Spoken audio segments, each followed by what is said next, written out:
On the rise, don't you ever have doubt. Never say never, willingness forever to fight and be strong. Once it's for better, I'll write every letter and moving right along. And I'll roll with the punches, accept changes, work with the formula, do what I have to do, and call me by my name. I am ready to roll. Once the rules remain the same, how the story's been told. Call me anytime, never clock out.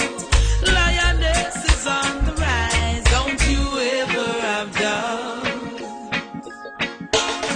When you are willing to serve, we have room to observe, to see if you can walk the walk you tell. Let me give you my word, my voice must be heard. Bravery is a piece of my heart. Call me by my name, I am ready to roll. Once the rules remain the same, how the story's been told. Call me anytime, never cop out. A lioness is on the rise. Don't ever have no doubt. When the roll is called up, we'll be standing taller to face the darkest and the hardest of time. We'll be taking care of all the children thereof. But if it's required, we'll be on the front line.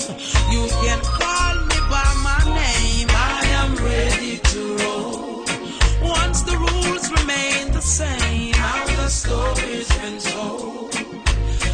Oh, never, anytime, lioness is on the run. Oh, yeah, call me by my name, I am ready to roll.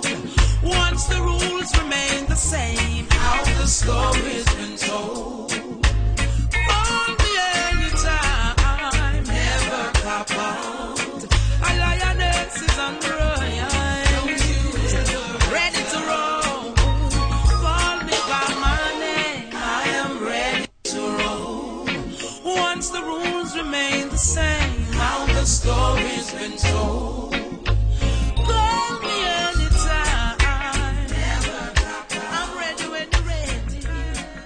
The lioness is on the rise. And whenever you hear that, you know that it's time for UnSung. It's now 5 minutes past the hour of 4.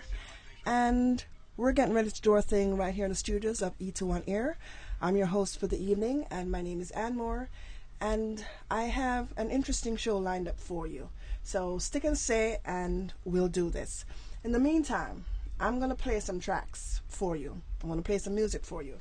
And I have come to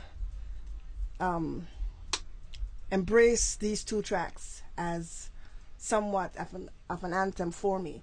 So I'm playing them for me, but I'm also playing them for you. And they go a little something like this. It's from the lady called Itana. And she's saying, listen, people are going to do what they want to do. They're going to say what they want to say. Let them talk, because at the end of the day, it's all about you. So, listen to the voice of Itana.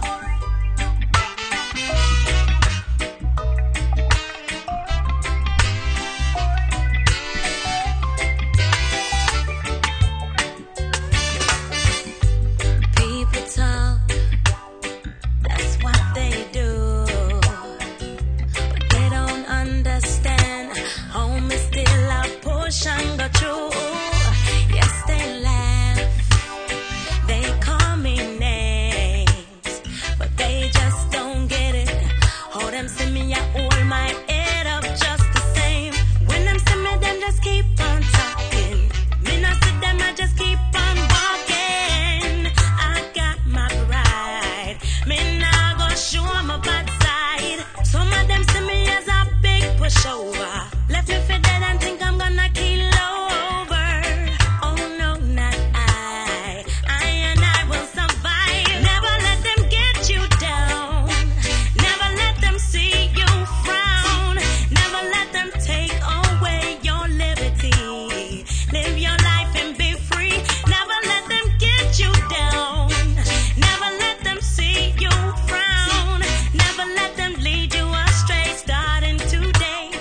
But you know I'm going to take this one right back from the top. You know it. You just know it. So guess what?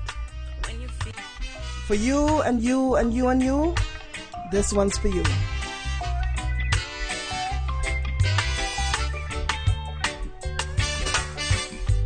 People talk, that's what they do, but they don't understand. Home is still a push and go through. Yes, they laugh, they call me names, but they just don't get it. Hold them, see me, I hold my head up just the same. When them see me, them just keep on talking. Me not see them, I just keep on Big up yourself, Aki woman. I got my pride. Me nah go show my bad side. Some of them see me as a big pushover. Left me for dead and think I'm gonna kill over. Oh no, not I. I and I will survive. Never let them get you down. Never let them see you frown. Never let them take away your liberty. Live your life and be free. Never let them get you down. Never let them see you frown. Never let them lead you astray. Starting today, live your life and live it your way. When you go through heartache, when you feel in pain, when you end up in a desert and I wonder why the hell it not rain. When them pass them judgments and every word left a stain. When them talk up the things them just to mash up your life and give you bad name. Them think you're weak, but I that's a them blunder. Bad mind and think them left your business asunder. Don't give them that power. Show them you can be stronger. Just take up yourself and make the whole of them wonder how you get up when them a try keep you under. Don't believe their lies. Show them that you will rise. Never let them get you down. Never let them see you frown. Never let them take away your liberty. Live your life and be free. Never let them get you down. Never let them see you frown. Never let them lead you astray. Starting today, live your life your way. I say, people talk, that's what they do, but they don't understand. Home is still a push and go through. Yes, they laugh, some call me name, but they just don't get it. Oh, them see me, I hold my head up just the same. When them see me, them just keep on talking. I mean, I see them, I just keep on walking. I got my pride. Me nah go show my bad side. Some of them see me as a big pushover. Let me fit dead and think I'm gonna kill over. Oh no, not I. I and I will survive. Never let them get you down. Never let them see you frown. Never let them take away your liberty. Live your life and be free. Never let them get you down. Never let them see you frown. Never let them lead you astray. Starting today, live your life your way. Never let them get you down. Never let them see you frown. Never let them take away your liberty. Live your life and be free. Never let them get you down. You hear that, Cheryl? Let them see you frown. Never let them take away your liberty. Live your life and be free. Get you down. Oh no, no, no, no, no, no. Don't let them get you down. Oh no, no, no, no, no. I got my pride. I got my pride. I'm standing firm. I'm standing firm. Stronger.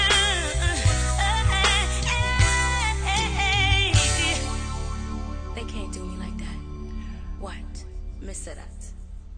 And you said because you're going to let them talk, you'll get to this point.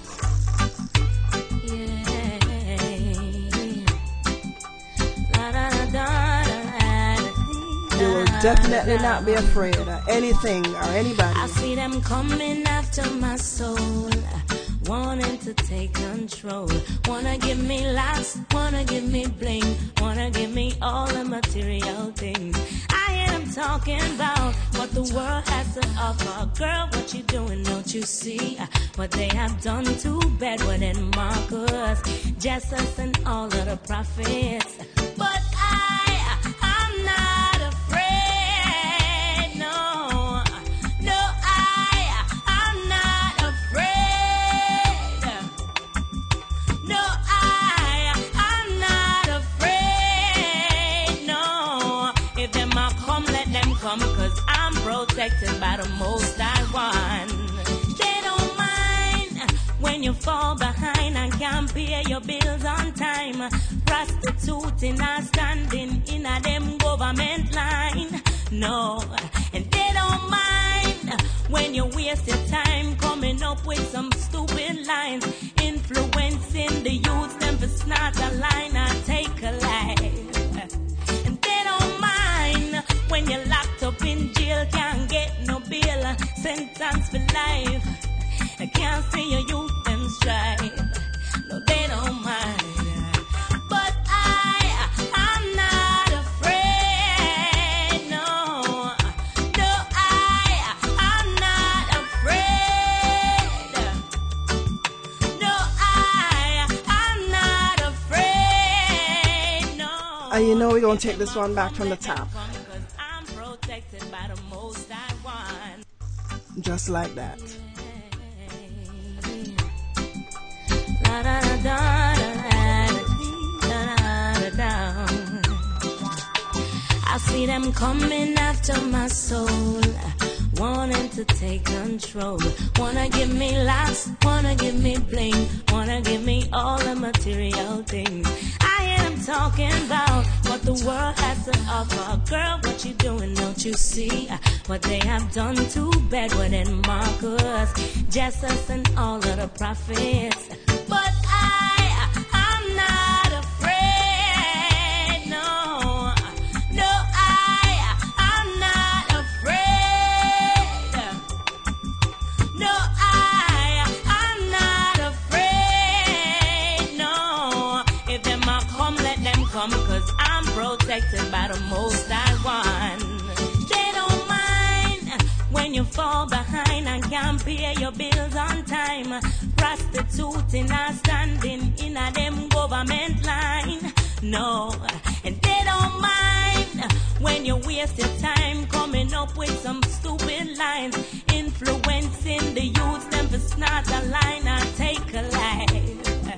And they don't mind when you're locked up in jail, can't get no bail, sentence for life. I can't see your youth them strive. No, they don't mind. But I'm not afraid, no, no, I'm not afraid, no, I'm not afraid, no. If them a come, let them come, 'cause I'm protected by the Most High One. Yeah. Don't be foolish, oh no, hey, thinking they don't know your name. I see them coming after my soul, wanting to take control. Wanna give me laughs, wanna give me bling, wanna give me all the material things. I hear them talking about what the world has to offer. Girl, what you doing, don't you see what they have done to Bedouin and Marcus, Jesus and all of the prophets? But I'm not afraid, no, no, I'm not afraid, no, I'm not afraid, no. If them a come, let them come, 'cause I'm protected by the Most High One. They don't mind when you fall behind and can't pay your bills on time. Prostituting and standing in a them government line. No, and they don't mind when you waste your time coming up with some stupid lines, influencing the youth them for snort a line and take a life. And they don't mind can't get no bail. Sentence for life. I can't see your youth them strive. No, they don't mind. But I'm not afraid. No, no, I'm not afraid. No, I'm not afraid. No, if them a come, let them come, 'cause I'm protected by the Most High One. So they can talk all they want to talk, and they can do all they want to do, because at the end of the day, I'm not afraid. And that's been my mantra lately. And I'm going to just do my thing. And I implore you to do your thing. Okay? Now, last week, I had the pleasure of speaking with this young lady in studio. Her name is Leandre. And right now, I'm going to play you one of her tunes. This one is called Jailhouse Rock. And while I'm at it talking about Leandre, there are a couple people last week that she didn't get the chance to big up, and she got in trouble. So I'm gonna big them up for her this week. Katie and McLean, Alwyn O.B. McLean,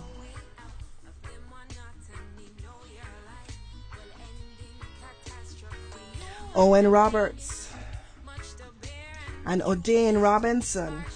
Big up yourselves. And while I'm at it, I'm going to go back and I'm going to big up the Wild Bunch crew. Chantal, Wendy Ann, Mama Yvette, maximum respect.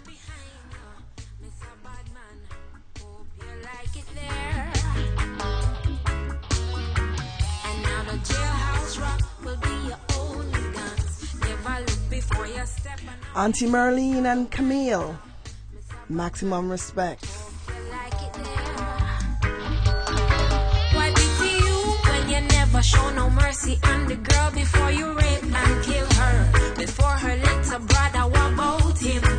What kind of life am I gonna have? The last thing him remember, I'm sister against the why be to you when you slaughter the family of 5 and kill the baby, yeah. 9-month-old baby have no heart.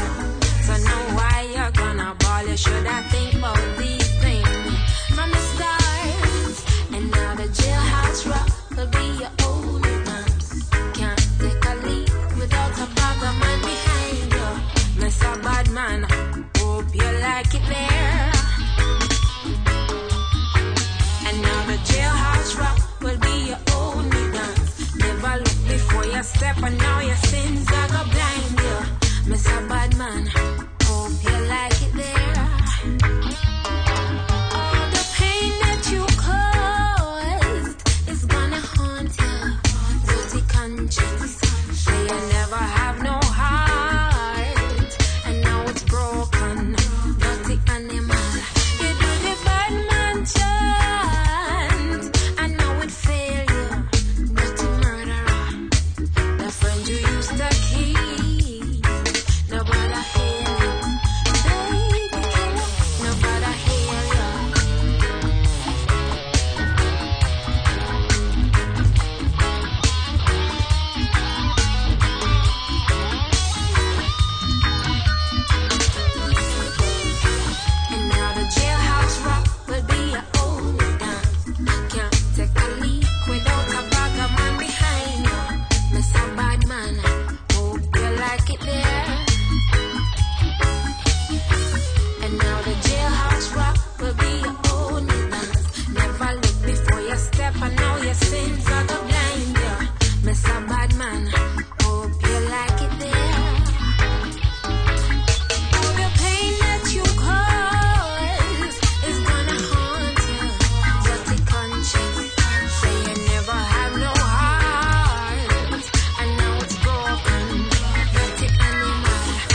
Sound of Leandre doing Jailhouse Rock. And you know, if I play Leandre's music, I gotta play this one, because this is my favorite jam. Nothing else matters.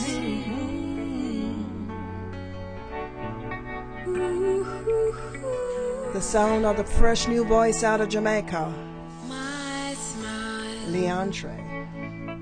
your faith, one mountain to climb, will prevail with one purpose and God in our midst.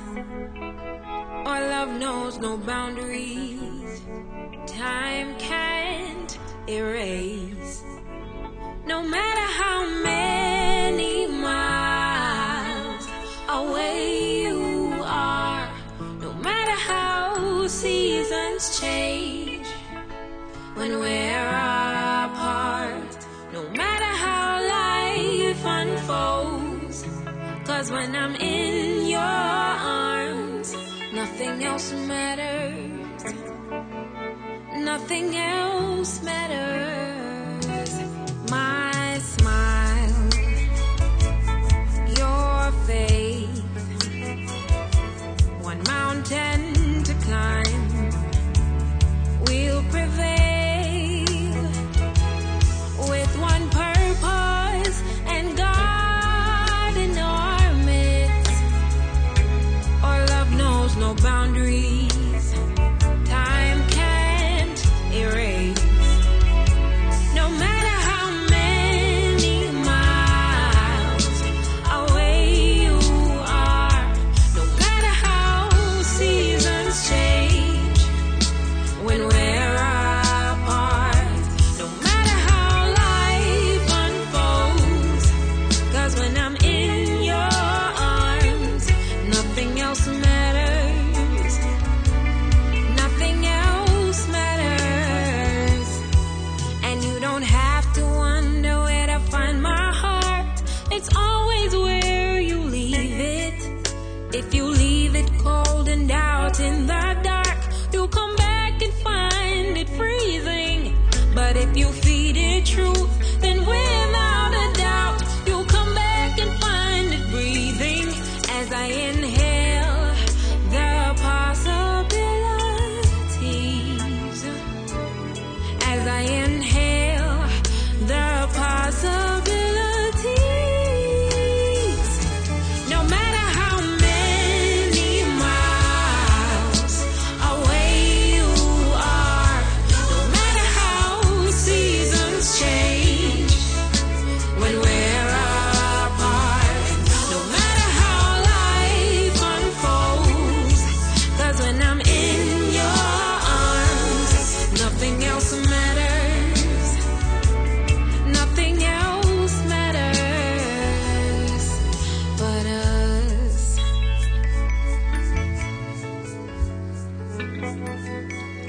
Nothing else matters. Ooh, ooh, ooh,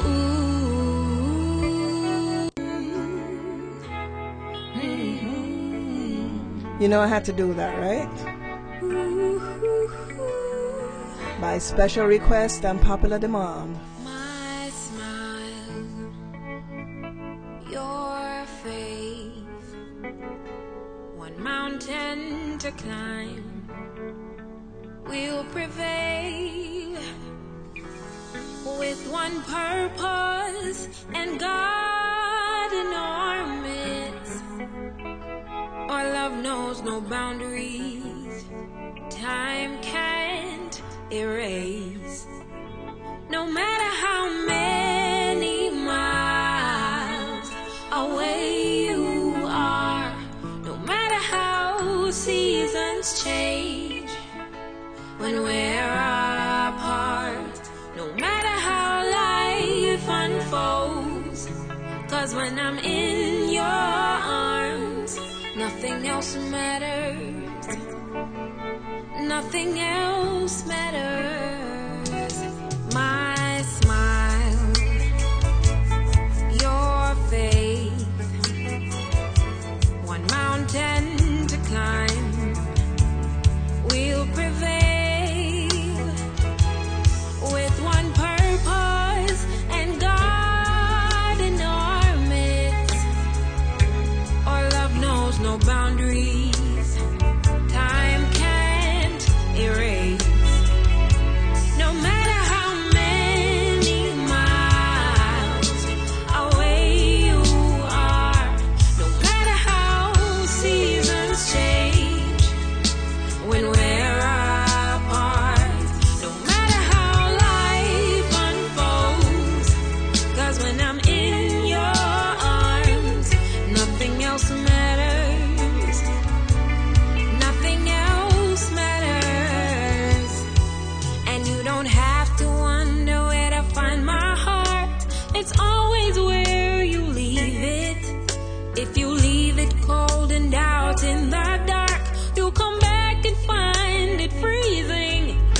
Nothing else matters but us.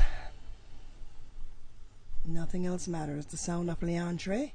And this is a young lady you've got to watch out for in the very near future. But right about now, we're going to change up the pace a little bit. It's coming down to 4:30 in the p.m. and I'm getting ready to hear from my guest.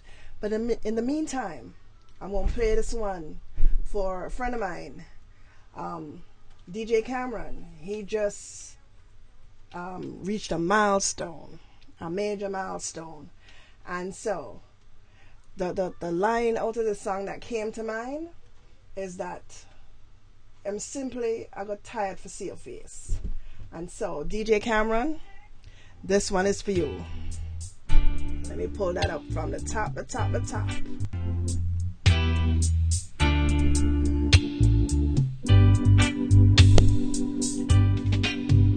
I got tired to see my face.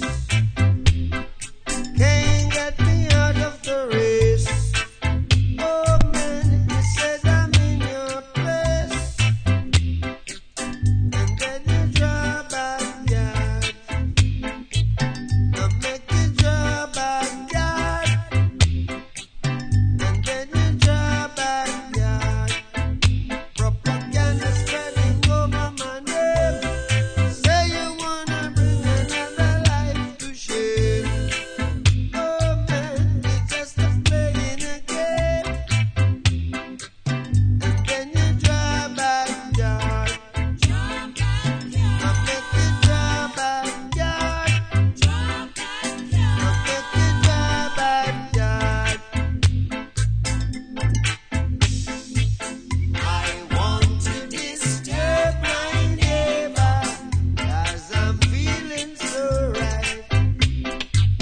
I want to turn up my disco, load them the full watch tonight. Hey, in a rubber dub style, in a rubber dub style, in a rubber dub style, in a rubber dub style. As we guard in the palace so majestic,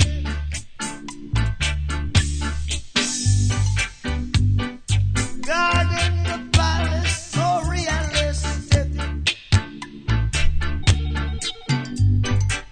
Them a got tired to see we face. They said they can't get me out of the race.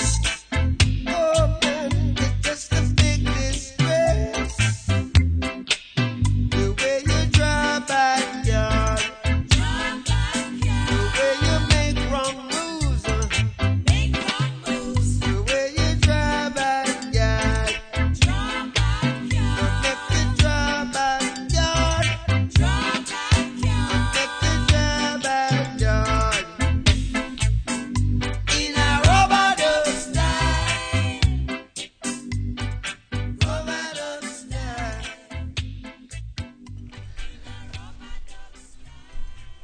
The sound of Bob Marley on your box.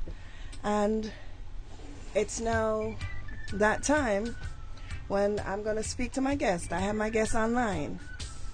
My guest this evening is Miss Maia Chung. Okay, let me make sure that Miss Maia can hear me. Can you hear me, Maia? Oh, yes, I can. And thank you very much for having me on the show. And I'd like to say good afternoon to your listenership. It's really an honor being chosen to get an interview with you and more.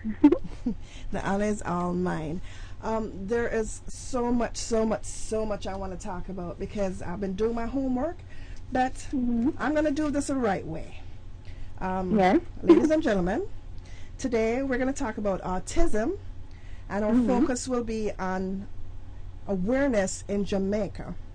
My guest this evening is Miss Maia Chung, who is the CEO and founder of the Maia Chung Foundation for Autism and Disabilities right out there in Jamaica. Now, the aim today is to not only bring awareness to autism, but to also elevate the level of awareness of this disorder in Jamaica. Now, I want to welcome you, Maia, to UnSung. You're in tune to E2 on Air, and Yes. I'm your host for the evening, Anmour. Online right now, I have Maia Chung, and I want you all to welcome her. I want to know in the chat room, are you hearing her loud and clear? Just give me a heads up. AccuWoman Cheryl, I need to make sure nobody misses anything. And, okay, they're hearing you loud and clear, Maia. And, Okay, good. you know, I've just been baffled by the statistics. I'm going to be all over the place because there's just so much I want to talk about, and there are just so many aspects to this. But I'm going to try to keep it together. Okay. Mm-hmm. Now, you are the CEO and founder of the Maia Chung Maia Chung Foundation for Autism and Disabilities in Jamaica. Now, Yes, I am. my question to you is, what led you to establish this foundation? All right. In 2008, I established officially the Maia Chung Autism and Disabilities Foundation. Prior to that would have been some 6 years ago, and my younger son, Quinn Garen James Smith, had been diagnosed with autism when he was 3 years old, right here in Jamaica. When his diagnosis was given to me and my husband, we weren't elated, but I don't think that we were as educated about what autism was and what it entailed and what it could and couldn't do and what it would mean for someone like your child to have it. I used to be an anchor and journalist with CBM Television, and one year, my co-workers, knowing that I had my son who had autism, asked me to participate in a documentary, the making of one, as one of the subjects to talk about being, very fairly popular in Jamaica and being in the spotlight and having a son with autism. They wanted to take a difference, or not, having a son with a disability. When I did that documentary and more, the CBM switchboard was flooded with calls. Persons wanted to know where did I have him at school, because they had children with autism. This is up until that point. I hadn't heard anybody in Jamaica talking about having a kid with autism or having a child with autism. Where are the doctors? Who are the therapists and all that? So I realized that there was a need. I was still employed to the TV station in Jamaica, CBM TV. And the calls kept coming in after the airing of that documentary, and I realized that there was no central database or no central repository, if you will, for information of that nature, which was and is very crucial. Once you get, how do you get diagnosed? Most people, even my foundation is 5 years old this month. During Autism Month becomes 5 years old, and most people still don't know what autism is.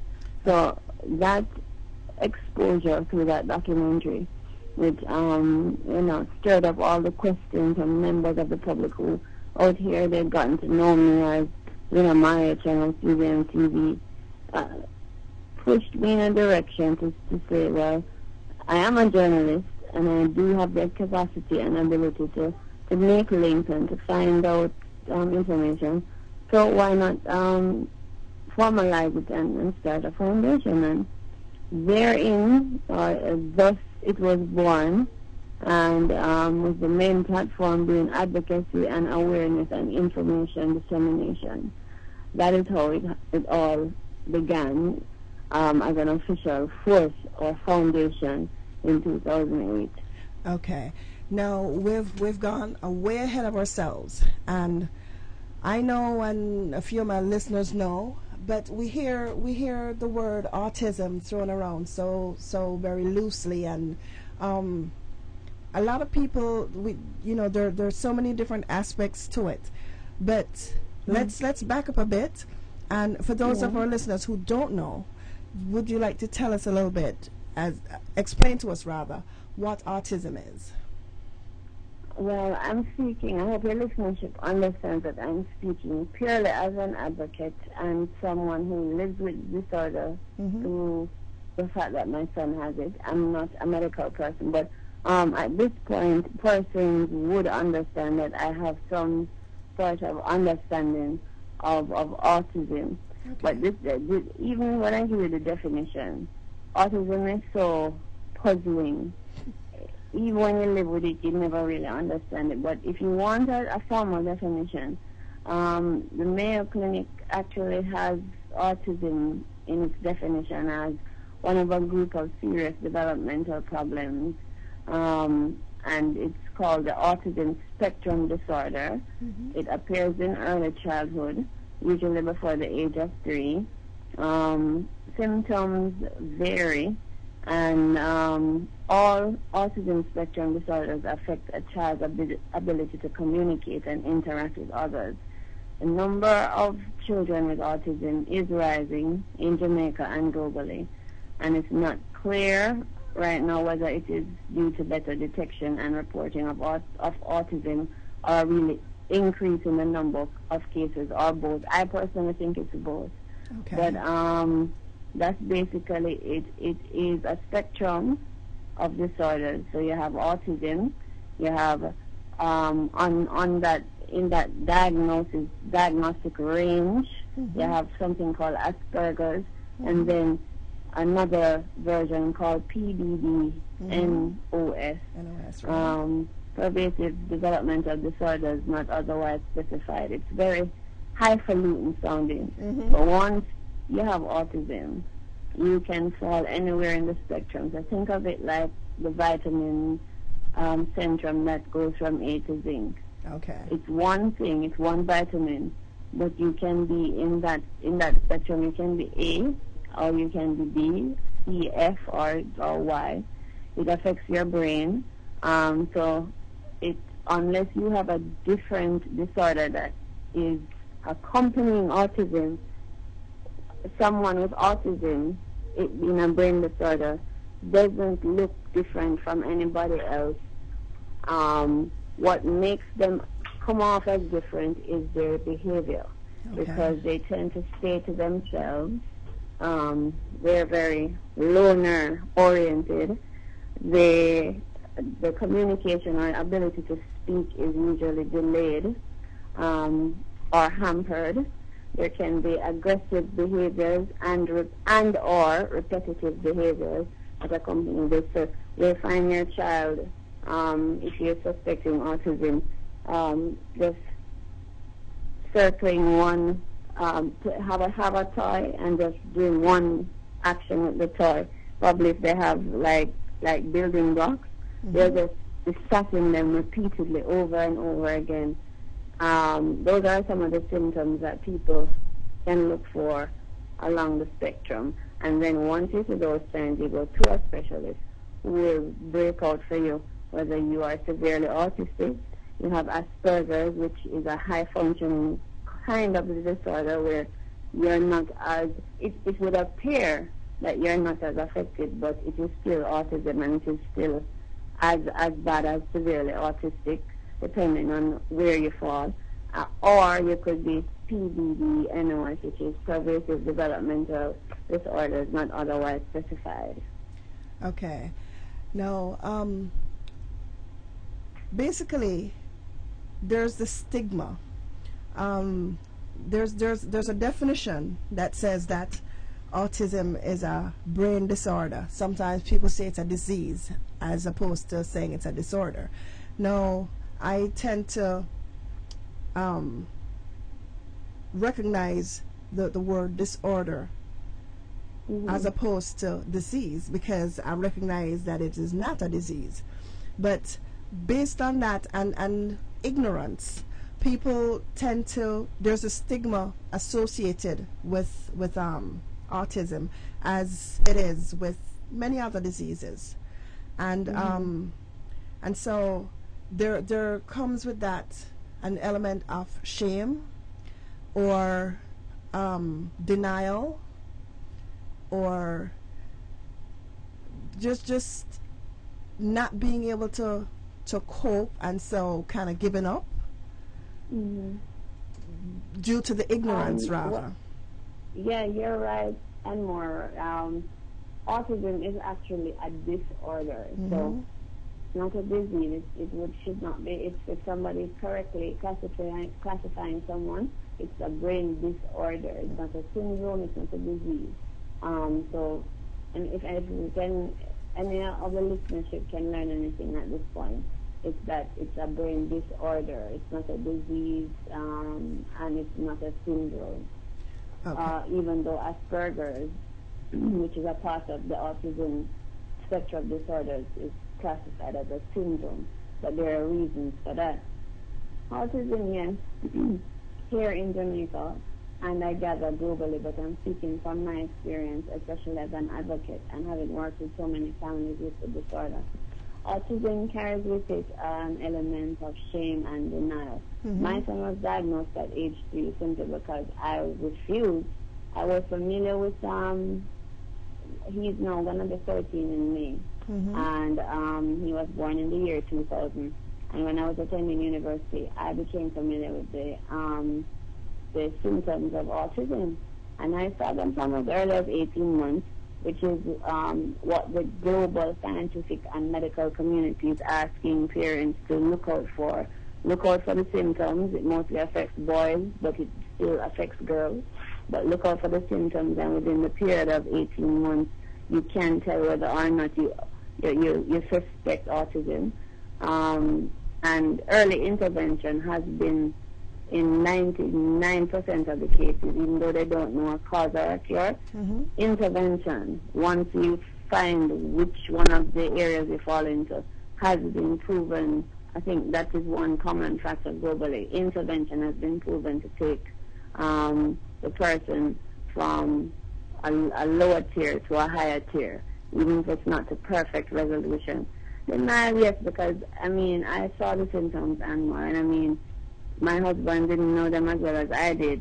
And I mentioned to him this autism thing, and none of my friends back in 2000 in Jamaica, or being a journalist and going to the Jamaican various demographics to the different kinds of stories. I never heard of this autism in Jamaica. So I'm seeing these signs. I read this Time magazine while I was going to college, and it outlined this autism. And it's very ironic because that was before I got pregnant with my last son who has the disorder. And I'm seeing him rocking back and forth, which is one of the behaviors they call self-stimulation behaviors. They do things that calm themselves, like they will rock back and forth or bang their head against the side of the cradle or the crib. And I'm seeing him, he has 2 older brothers. I'm seeing that no language development is going on, but otherwise he looks perfect. Something to my husband, no, this can't be. And I don't, and inside to myself, and God, I'm saying, no. It can be autism, I will not have it. So let's wait another year, because once he starts talking, because as I said, it doesn't affect your physicality. You know, that I'm saying to myself in my denial now, once he starts talking, everything is good, because there's nothing physically wrong with him, right? Okay. And he didn't start to talk by 2, and then 2.5, he's still not talking. And then you had to go in, because then, you have to take care, you have to put your child first. So I had to face whatever I had to face. So at 2.5 and he's not talking, and you have markers of the other kids and he's not talking, we're going, and the doctor said the first thing we do is test the hearing, because that could be a common symptom of him not hearing properly. Therefore, or the explanation for his not developing language at the pace but he had the other accompanying behaviors, the aloneness, like he would be in the group of kids, but after himself playing. He didn't interact with them, and the rocking, the singing, the repetitive behavior and so on.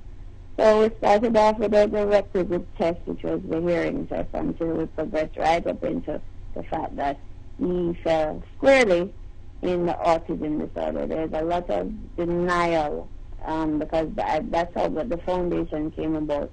I'd never heard anybody saying it, but after I came out on television and said it, a lot of people felt better to say it, as it was there, and there are autistic people here whose parents call me, whose autistic children are older than me. They're in their 40s going on up, and they said they wish they had someone of, my kind of participation when they had their diagnosis. Shame, there's a lot of shame here in Jamaica. I've never been ashamed of my son. All I ever wanted from my son was to have a positive, good life, and all I ever saw autism as, and still see it as, is a hampering to that. But then I learned a lot since then, that he can, with the right intervention, actually experience normal behavior, normal everyday things. One of the things that the first thing that struck me was, would he ever fall in love and get married, and the things that matter, because if you're affected by a disorder that keeps it to yourself and makes you different, these days, it doesn't matter which society you're in, the glamorous and the fabulous rule. So that means that the normal things that my other sons got to experience and get to experience, those were my initial thoughts. I've never been ashamed of Quinn. In fact, he's so well behaved and proud. I'm so proud of him that I often ask his brothers why they can't be more like him. But the reality is, here in Jamaica, we have a level of shame that is high and very, very real. And we have a level of shame that the people tying up their children affected by autism. They're doing what? They're doing what?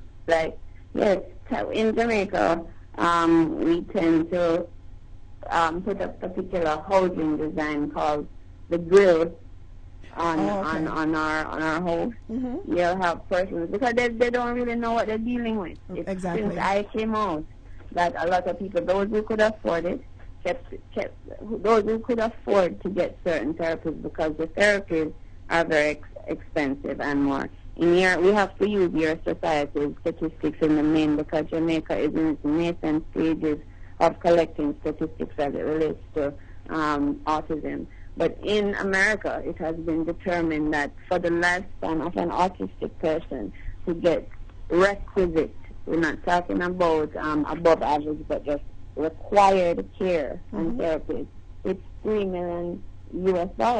Now, you can't put a Jamaican in that bracket. That's the first thing, because that's most people will not earn that in Jamaica in their lifetime, much less to dedicate that as something for a family member, just for required care. So the people who could afford it, or who had certain knowledge, had really, in the main, not totally, so that nobody misquotes me, in the main, had really kept the fact of these autistic children. They found ways and things out here. They kept it quiet. Then now the masses and the poor, we work for the autistically affected and disabled poor, the marginalized, those people who don't live uptown and can't even afford to get into the specialist, even if they hear the symptoms and understand that they could be dealing with autism.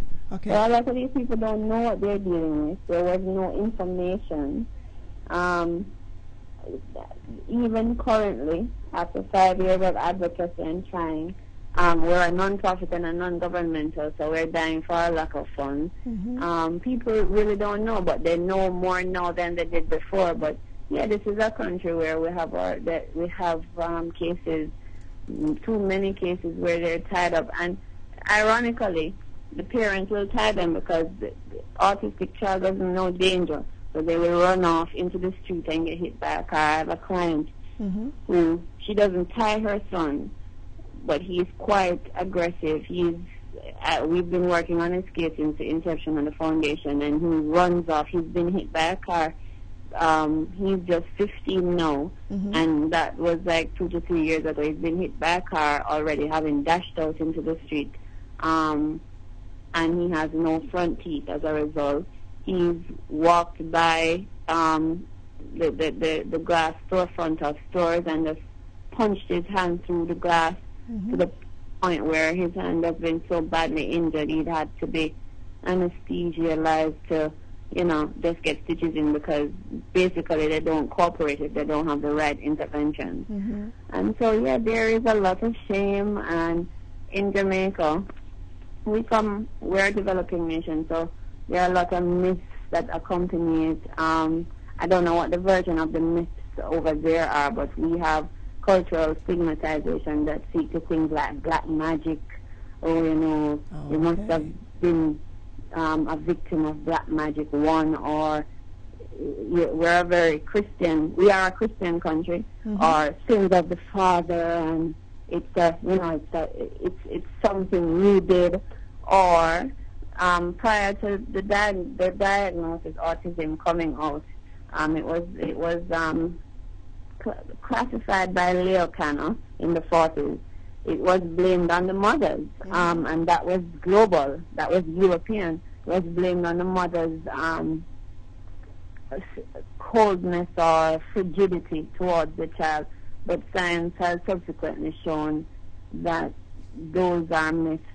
And sadly, while exposing those as myths, there is no definitive, no scientific medical body globally that I know of has come to a conclusive decision that X causes autism and Y can cure it.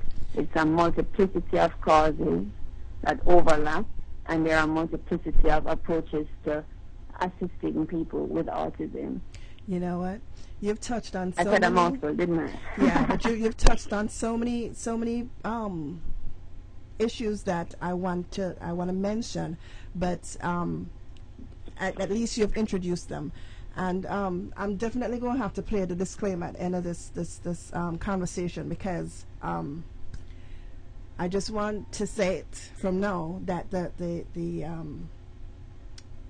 opinions issued on this show are not those of E2 on air, but the ones that I'm going to put out there, they're my opinions, not E2. So I'm definitely going to have to put that disclaimer out there afterwards, because I'm about to say something now. My grandson actually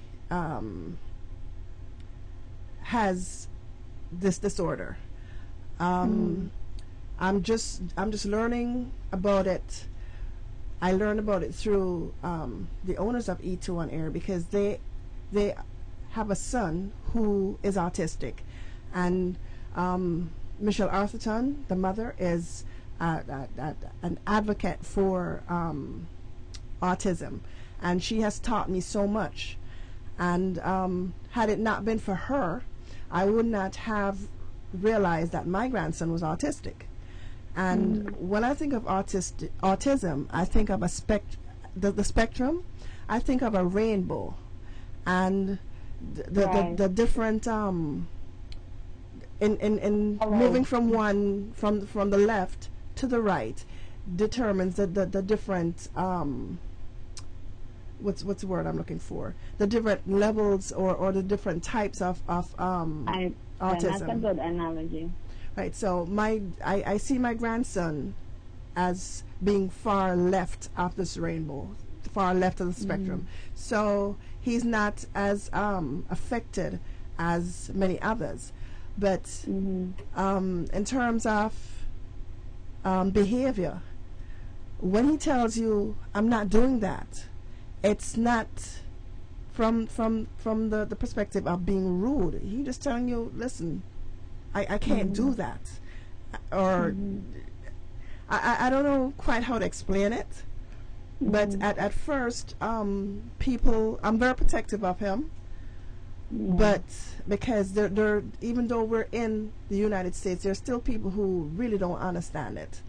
And yeah, I'm in contact with a lot of persons there who don't understand the disorder, and there are a lot of the not the same, but the parallels are can be drawn because hold on, Anmour. Okay. Okay, I'm speaking with Maia Chung of Sorry about that. That's okay.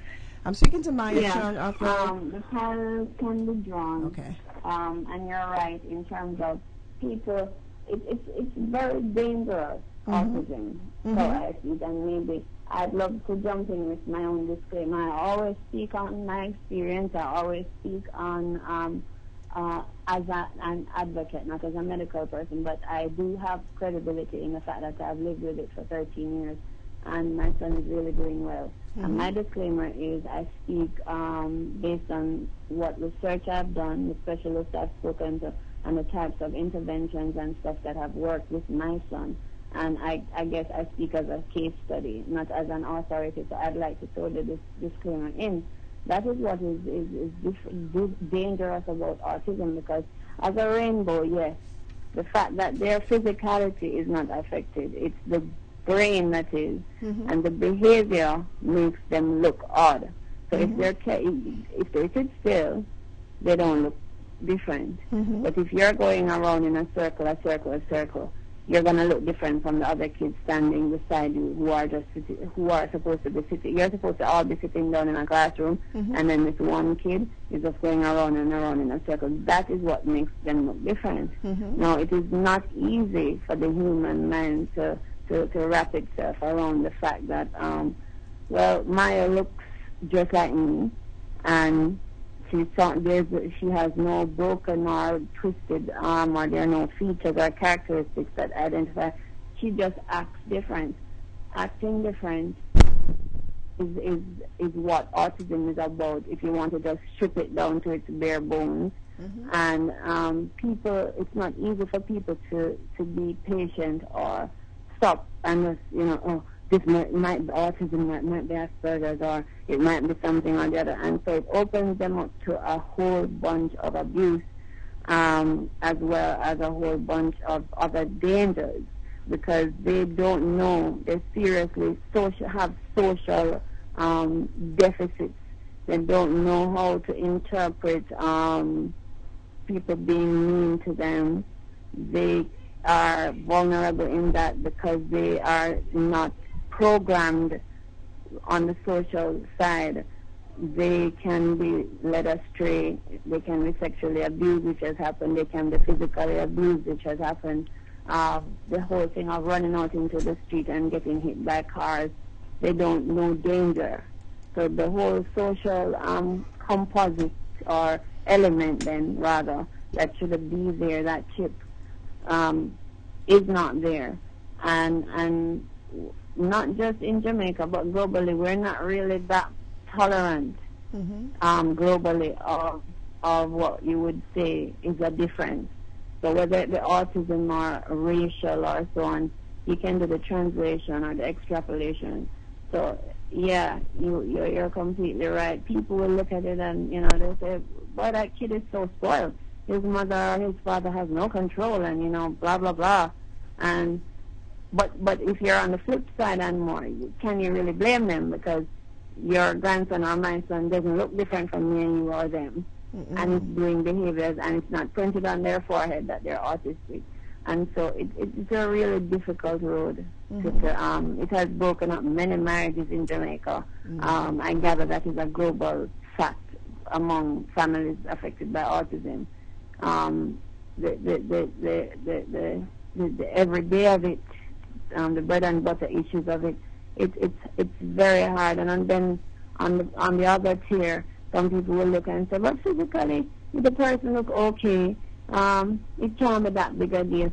It's that big a deal. It is such a big deal that the UN has a day designated for the recognition of the disorder and its impact and how it translates. And you talked about your grandson saying that he wouldn't do something, or my son not doing something. What persons need to understand is that because the brain is different, it's not just simply different to the point where the social cues are missing, but in some instances they're feeling physical pain. They have heightened sensory perception that use a lot of physical pain that we don't even understand. Temple Grandin, a very famous autistic woman, multi-millionaire, she has revolutionized the agronomy industry, land husbandry, is what we call it. She explained, she was and is, based on my understanding, because autism isn't curable, you just find your methodology and work. She's a multimillionaire, having revolutionized agronomy in the United States. She's mother of 3, but she's still autistic. They did a movie with her the other day starring Claire Danes on HBO, and she explained it. When she used to go to a Walmart, all the way her brain was, the lights coming at her, she was in total pain because her sensory perception is heightened. So she was overstimulated, and she used to just start screaming. And her mother was one of those dedicated mothers, and if she would go into any kind of light, colorful place, these behaviors would always occur. And one day her mother it's like it was guessing and figuring out and feeling her way in the dark. Gave her a pair of, those, as a little kid, play glasses, sunshades. And when she put on the sunshades, the sensory input totally cut, and she was able to feel less pain, because they actually can feel when you cut their fingernails and it hurts. Nobody who is a neurotypical or a normal person cuts their fingernails and feels it. My son, it's very difficult for me to do it because he feels it, and the doctors have explained that they feel it. They feel their hair follicles being cut. A lot of the boys can't have their hair cut because they can feel the follicles. If they're looking at a fluorescent bulb, they can see each strobe of that bulb, while we just see the one light. They can't use those, back in the day, those TV monitor computers. They have if you film it with a video camera, you'll see a lot of resolution lines moving really quickly. The autistic sensory perception can pick those up, and it causes immense pain. They can't eat certain color foods because they can't look at the color. It actually literally pains them. It's very complex. It's quite interesting, actually. But it's not rude. They're not rude. They're feeling pain. It's recently we discovered out here in Jamaica that when you have an autism school, we have to try and, as best as is possible with our economy, to provide laptops, because the strobes off of the desktop with the big fat monitor, or even the flattened desk monitor, has a strobing capacity that causes them to go into sense. It's like when dogs hear that whistle and they to go wild. Right. They're actually, I gather that the whistle actually hurts the dog's hearing. It would be akin to something like that. So it's not as simple as even just social cues and behaviors. Extremely complex. In a good percentage, a heightened percentage, I would, based on our research, 80 to 85, if not more than that, the persons are reacting to overstimulation. They can't handle changes in their routine. It causes physical pain. Okay, I'm going to stop you right there 1 minute, because you mentioned something, and in doing my research for the show, I was quite concerned because I might not be correct. It might be just that what I was seeing was not wide enough. But I noticed that there are about 17 schools from the let me just check my notes real quick. There are about 17 schools from the kindergarten level up to let's see, up to say, well, you have kindergarten, you have middle school, you have the secondary level, and then there were some specials. There were some what I would call upscale schools then that had these programs within their system. But the thing about it is that all these schools were in Kingston. So my question is there anything going on out in the rural areas of Jamaica? Do the people have to come into Kingston for support? How does that go?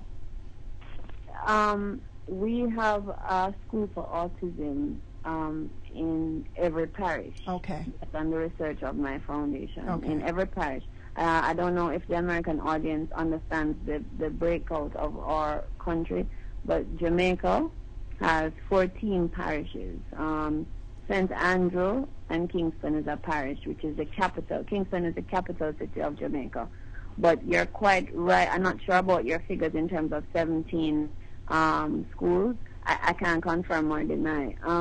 But I can tell you that each parish has a school through the state system that can address autism. But what we've found is that it is at the very smallest. It's at like the 1 to 5, if that high.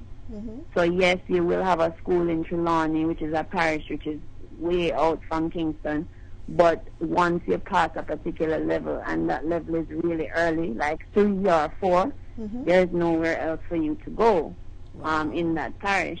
Most of the therapies, and still there is not enough are concentrated in Kingston. Therapies and schools are concentrated in Kingston. And just at the end of last month, the Ministry of Education had to mount a special training program for educators because it was discovered and reported by one of our national newspapers, the Jamaica Observer, that the Ministry of Education and Youth here has noted an alarming spike in the number of children being diagnosed with autism.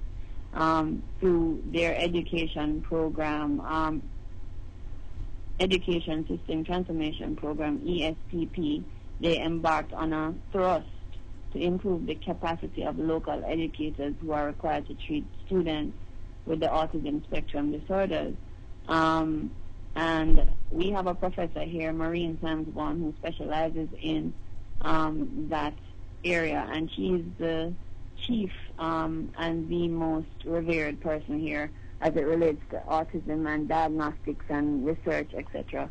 And she's the one who diagnosed my son, and she's involved in this information that I'm sharing with you because, as I said, it was about March 31st that this was reported, that recent data collected in several countries pointed to the fact that it's still going at an alarm. The numbers are just increasing. Regarding the situation in Jamaica, Professor Samsborn, who is a professor of child health, child development, and child behavior at the University of the West Indies, says that in Jamaica there has been a noted 10 to 15% increase in the number of children born with autism annually. So in real terms, the figure means that approximately 500 children are born with the condition in Jamaica each year. And I've spoken with her and other specialists, and this number is woefully underquoted. The feeling is that it is much, much more, but on record, we do have that. So the ministry, there is a school, as far as I know, based on the research, but not at the level that there should be, going right up to the university and college level like you have in the States. So what we've been doing out here is trying to play catch-up. So the school, you have private schools that are really expensive, and even they go to a level which is only secondary. What do you do with your Jamaican autistic child after high school? And to be honest with you, there are not many secondary, what you call high school options for the autistic child who can matriculate into that system. I noticed. Thank God the Ministry of Education, through the same program I spoke to you about a while ago, has been doing capacity building exercises for education officers from the ministry, as well as other special education practitioners employed in the public and private institutions that you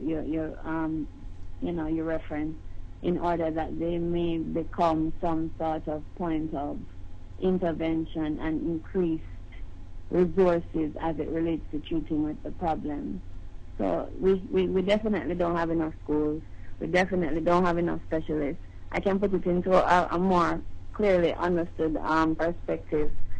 If you're an average Jamaican citizen who suspects that your child has autism, and you need to have a confirmed report, because without a report, if your grandson has it and more, you know that globally this is a standard. Without a diagnostic by an approved or acknowledged person who specializes, no school is really going to take a child with autism. You have to have a diagnostic report to show where on the spectrum they fall. In Jamaica, many of my clients are waiting 2 to 3 years because they can't afford the fee. The specialists are it's like a handful of specialists. Mm-hmm. So if you can afford the fee, which can go from anywhere from 30,000 just to get the diagnostic report, which is not an easy find for a Jamaican, an average Jamaican family, much less a marginalized or poor Jamaican family. If you can find the fee, you'll have to wait 2 to 3 years on a waiting list to get into that particular specialist, to get that diagnostic report, and then the journey continues, because in that period, what was your child doing? You could have picked up this autism at age of 3. The child is sitting at home, and it is illegal for any child in most countries, especially the West, but I know for here, to not be in a school or education system, especially if they are found to be educable. And autistic children can be educated, and through therapies learn and perform at very high standards. Okay, stick a pin right there. In the rural areas, people are really, really suffering as it relates to autism. One lady has put forth a recommendation, which is something that is my dream goal, and I'd like to make a call out to persons listening to us across the world, that we would like to collect funds to build at least one respite center in the middle of the island, which would cater to rural folks. The idea that the foundation has is that this center would not be an education center. It would be a place where the children who are yet to be diagnosed, treated, but are confirmed autistic could be left with licensed and trained and vetted specialists, whereby their parents can go out and earn a living, because most of the children and their parents here diagnosed with autism are caught in a cycle of poverty that just downward trends, because most of the parents, if not all of the parents, love their children, and so what happens is you have nobody to leave your child with who understands what autism is, because it's not easily understood. They don't have anybody to leave your child with who can deal with it, and so you don't take that chance, and they find themselves losing their homes, not having food to eat, having to turn to begging, like walking the street with the child. These are people with skills and the ability and the capacity and the desire to work, but the facilities just aren't here. Okay, so has the foundation actually earmarked a location and set up like an account, so that funds can be deposited into that account, a building fund, so to speak? We haven't earmarked a building fund, but we do have a donation account. We haven't earmarked a location because, and more, the needs are so excessive that to get to the building, we first have to keep these people alive and thriving, and so there is never enough funds to move on to something as what you would call now highfalutin as building a center, because our foundation are doing things for people like just getting them groceries, getting them the bus fare to come from the rural parts of the country to the urban parts to meet their appointments. I had to there's a thing here where we have a phone system whereby if the phone is prepaid, you can't really, you have to consistently buy what we call credit to put on the phone. We have to give them that so that if anything happens, so we have to, our donations speak to groceries, it speaks to wheelchairs, it speaks to pain for the diagnostic test, it speaks to transport, and as it comes in, it goes out, as it comes in, it goes out. We have not been able to move to the next tier where we can sit down and say, but accounts are established and people donate, but these donations go into the ongoing care. They get used up really fast. Issue. Yeah. Remember, these are people without jobs. They don't have clothes for the children. They don't have clothes for themselves. Some of them need therapy because the stresses of the autism disorder have driven them, the parent, the caregiver, have driven them to a point where at least one of my clients has had a stroke. She's younger than 40. It's not cool at all. I'm going to stop you right there for a minute, because you're saying all these things to us, and something triggered an emotion in me not very long ago, and you said some more things that has taken me back there. My question to you is, has the government of Jamaica offered any help? Do they have any resources set up for people with autism? Are they doing anything at all? Well, I would say that at a very limited level, things are being done. Since the establishment of the foundation, the awareness has heightened at the governmental level. But what is being done is not enough. I don't know if you can hearken back to what I said about that intervention of training some people. Catch-up is being played by the government as well. And what we're speaking to are what the foundation does. We're non-government, we're non-profit, and we're into immediacy because the need is so great you can't wait for policy. Right now, as we speak, the government is dealing with a national disabilities policy that's supposed to encompass people with special needs, speaking about autism and so on. But policy, as you and I both know, doesn't happen overnight, and in the interim, the disorder is spiraling out of control here, causing disruptions here. So I think that what they're doing now is trying to find their way themselves. This is the assessment that I've seen. The public school system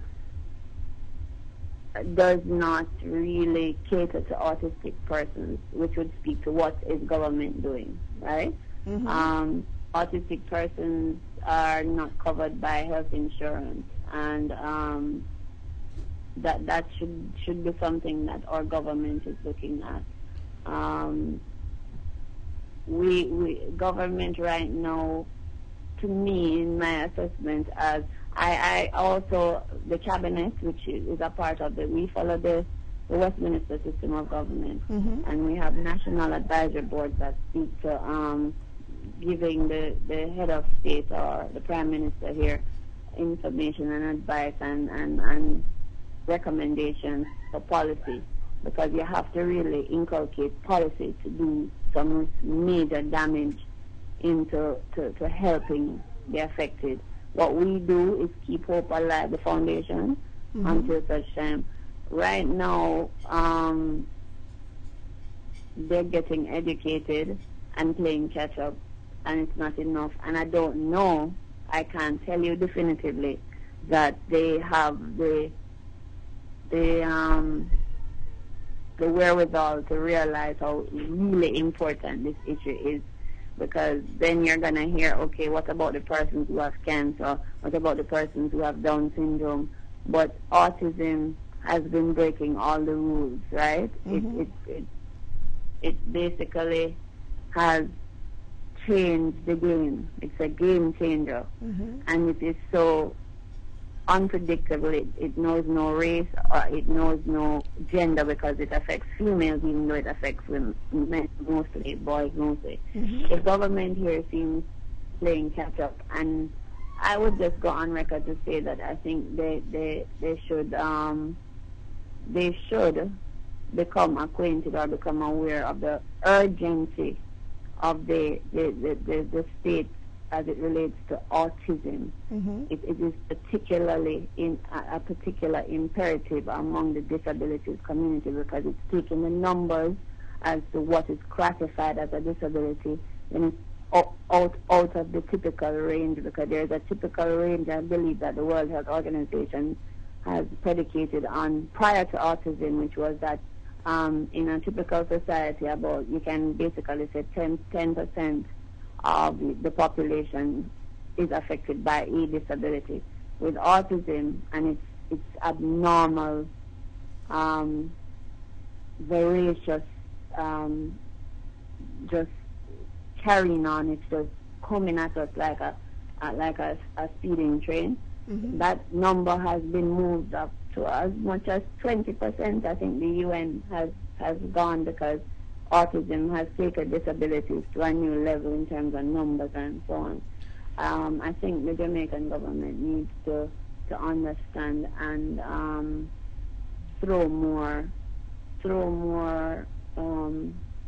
impetus and more energy into their addressing or looking at it. They should take a cue from the globe, I think, in this area, because recently I saw online a petition calling for President Obama to look at autism at the policy level. I can't cite the call word for word, but this was just a few days ago where I saw some of the autism advocates in your country putting something on Facebook and asking persons to pass it on and sign it, to say where President Obama needs to set up a policy or some sort of new paradigm for autistically affected families in the U.S. Now, if the U.S. is a first world society, and in terms of resources, Jamaica can't compare, I think you could take a cue from that if you realize that your own society is experiencing the same thing as these first world societies, and these first world societies see it as such a major issue. It's not rocket science. You as a government could say, well then, we have enough people here telling us similar information. Maybe we all should be looking at this thing a little bit more than we are now. As you were talking, the thought just occurred to me. I remember being in Jamaica, growing up in Jamaica. We had all these people who we classified as mad people, and the thought just occurred to me. Perhaps quite a few of these people, it wasn't about a mental illness as it was about a mental disorder, a disorder, i.e. autism. And because of the fact that we didn't know anything about autism back then, it was just a matter of institutionalizing these people, doping them up to keep them off the street, or shuffling them from parish to parish to because I know they used to ship them from Kingston to Montego Bay just to get them out of the city. And Mandeville is known as the Hollywood Den of Jamaica, and or the LA of Jamaica, and so mad people weren't tolerated in Mandeville, so they would ship them down to Mobay and points further north, and perhaps a lot of these people were autistic. Well, it's funny that you say that, because there's a lady in Boston who is a naturalized American. Her children are Americans, born and bred there, and she's facing a case of deportation because her paperwork wasn't done properly. But she's an upstanding member of her society, our community where she lives now, and we as a foundation have intervened in at least 2 cases similar to hers, not the same characteristics, but similar, whereby the autistic child who is naturalized in the United States is at risk of being deported to Jamaica because of the caregiver that they're with. So if the caregiver comes back here for paperwork reasons, you know that the artist will come back here, but there are no requisite or comparable care systems for that autistic child. So a Washington Immigration Clinic contacted me for the first case, and we submitted affidavits that prevented that. The second case was that same clinic referred us to another lawyer, an immigration lawyer, I think in Florida, and now this lady from Boston said the same thing. She called us because she's in dire straits because her son is 6 feet 15, he's 6 feet tall, 200 pounds, and caregivers, and her insurance covers, she has top-class insurance in Boston. He has caregivers that come to the house. None of that exists in Jamaica. If he came here, there would be no comparable system of care. And she spoke to me on the phone, and she's a Jamaican also, and she's been away for 20-some-odd years. She hasn't been back, and she said the same exact thing you just said. When she was looking at this guy, you know, she said, I know that political correctness is pretty tight in the United States, but in Jamaica we tend to be a little blunt. And she said she now look at her son, and there used to be this boy, this mad boy, as they used to call him. And she said she sit there and looking at her son now, and you know the kids then avoided him and blah blah blah. And she looking at her son, and she said every one of the behaviors that the alleged mad boy was doing is everything that her son is doing now, and how autism was it's not new. A voice and face may have been put on it, or the upsurge has caused a recognition, but she said, yeah, this is 24 years later, because he's only 15, and what you're saying is very real. And even now, with heightened advocacy and education in the Jamaican system, we have a tendency to dismiss mental illness. I think it's global, but I think it really resonates here. Oh, yeah. That mental illness is seen because it's not so tangible.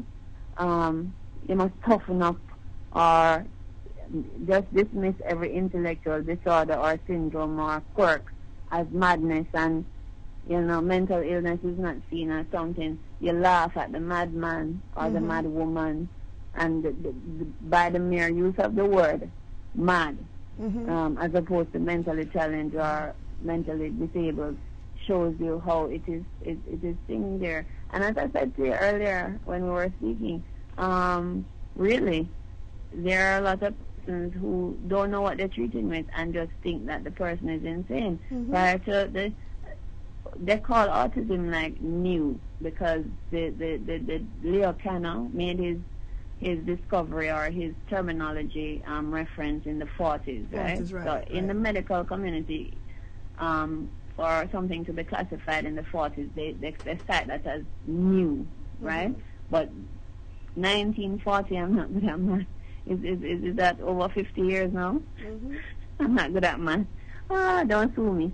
But 50 years would be 5 decades ago, and we still don't have a concept of how the brain works, and just the general education system in Jamaica, actually, and more, is for the normal person, it's rough. Much less for the person who has that quirk, dyslexia, whatever it is, bipolar. So you can just imagine. I just thought about it.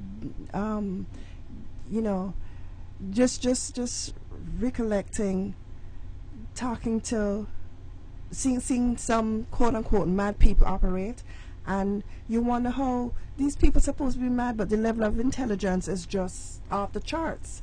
And so that should have told some of the people in the medical profession that, you know, there's something wrong with this picture. But for the average person, you know, it's going to still be lumped in there as, okay, there goes a madman or there goes a mad woman. I want to take a time out right now to welcome all those who are logged into the chat room.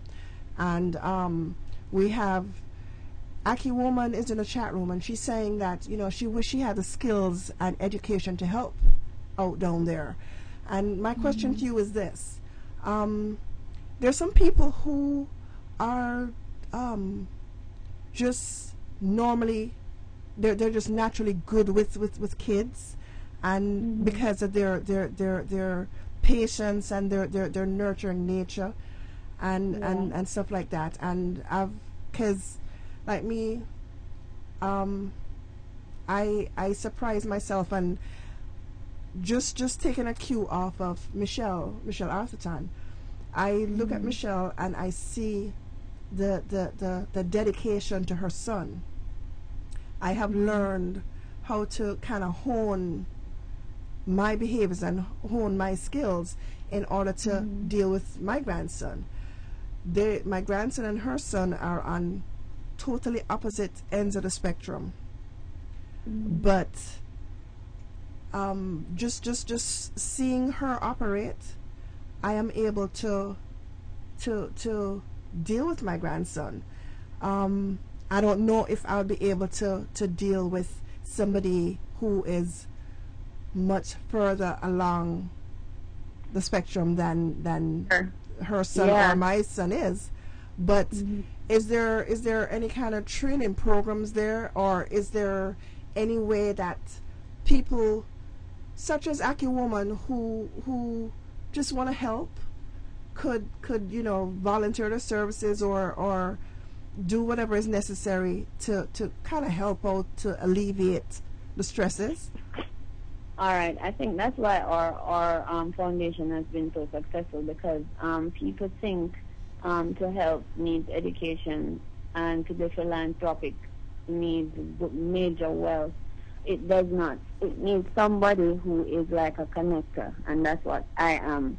So, Anmour, you're helping Jamaica right now by raising your level, raising the level of awareness globally about the situation here. And there may be a neurosurgeon, neuroscientist, an autism researcher or scientist listening who may, at the end of the program, contact us and come in to help, which has been happening. We ask people to help in their area of speciality. I'm going to send you something which is a music video. A singer volunteered to help. Now, you might wonder, what can a singer do? I'm not me, Maia Chung. I'm just an advocate. I'm not a teacher or a specialist or a professor or you know, somebody who is steeped in some formal training. But what we do is we ask you to help in your way of whatever your area is. So when he volunteered, we asked him to write us an anthem that could use music, because music is big in Jamaica, as you know, that could use music to educate people about the whole autism situation in Jamaica, just bringing it to the fore and ensuring that person, you know, learned more about it as opposed to it being in the dark. I'm going to send you the video even as we're talking. So we don't, suppose she is naturally good with children, the lady in the chat room. if she came to our organization, we put on various events. We did one called Autism Splash. We would ask her to come and help us. What we did with persons who had no training in special education but wanted to help was that we had them, when we were doing this database exercise funded by the Canadian government, the unskilled person who was a volunteer would be the point where the parent would go with their child, and that person simply wrote down and took down information on forms developed by the specialists who were there. So you're helping in your way.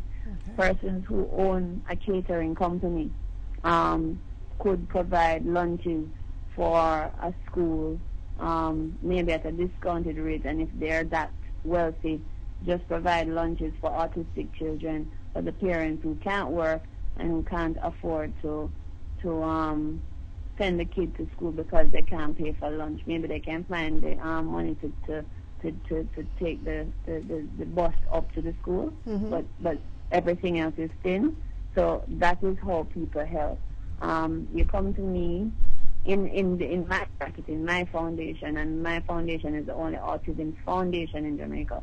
There is the Jamaica Autism Support Association, and they carry out different functions than we do. But that is how I've sent you the video. But those are things that are really relevant. If you're a doctor, maybe you could, if we, the foundation, are participating in a health fair, maybe you could be the point of reference at that health fair. Come and you volunteer your services naturally. Come with our team.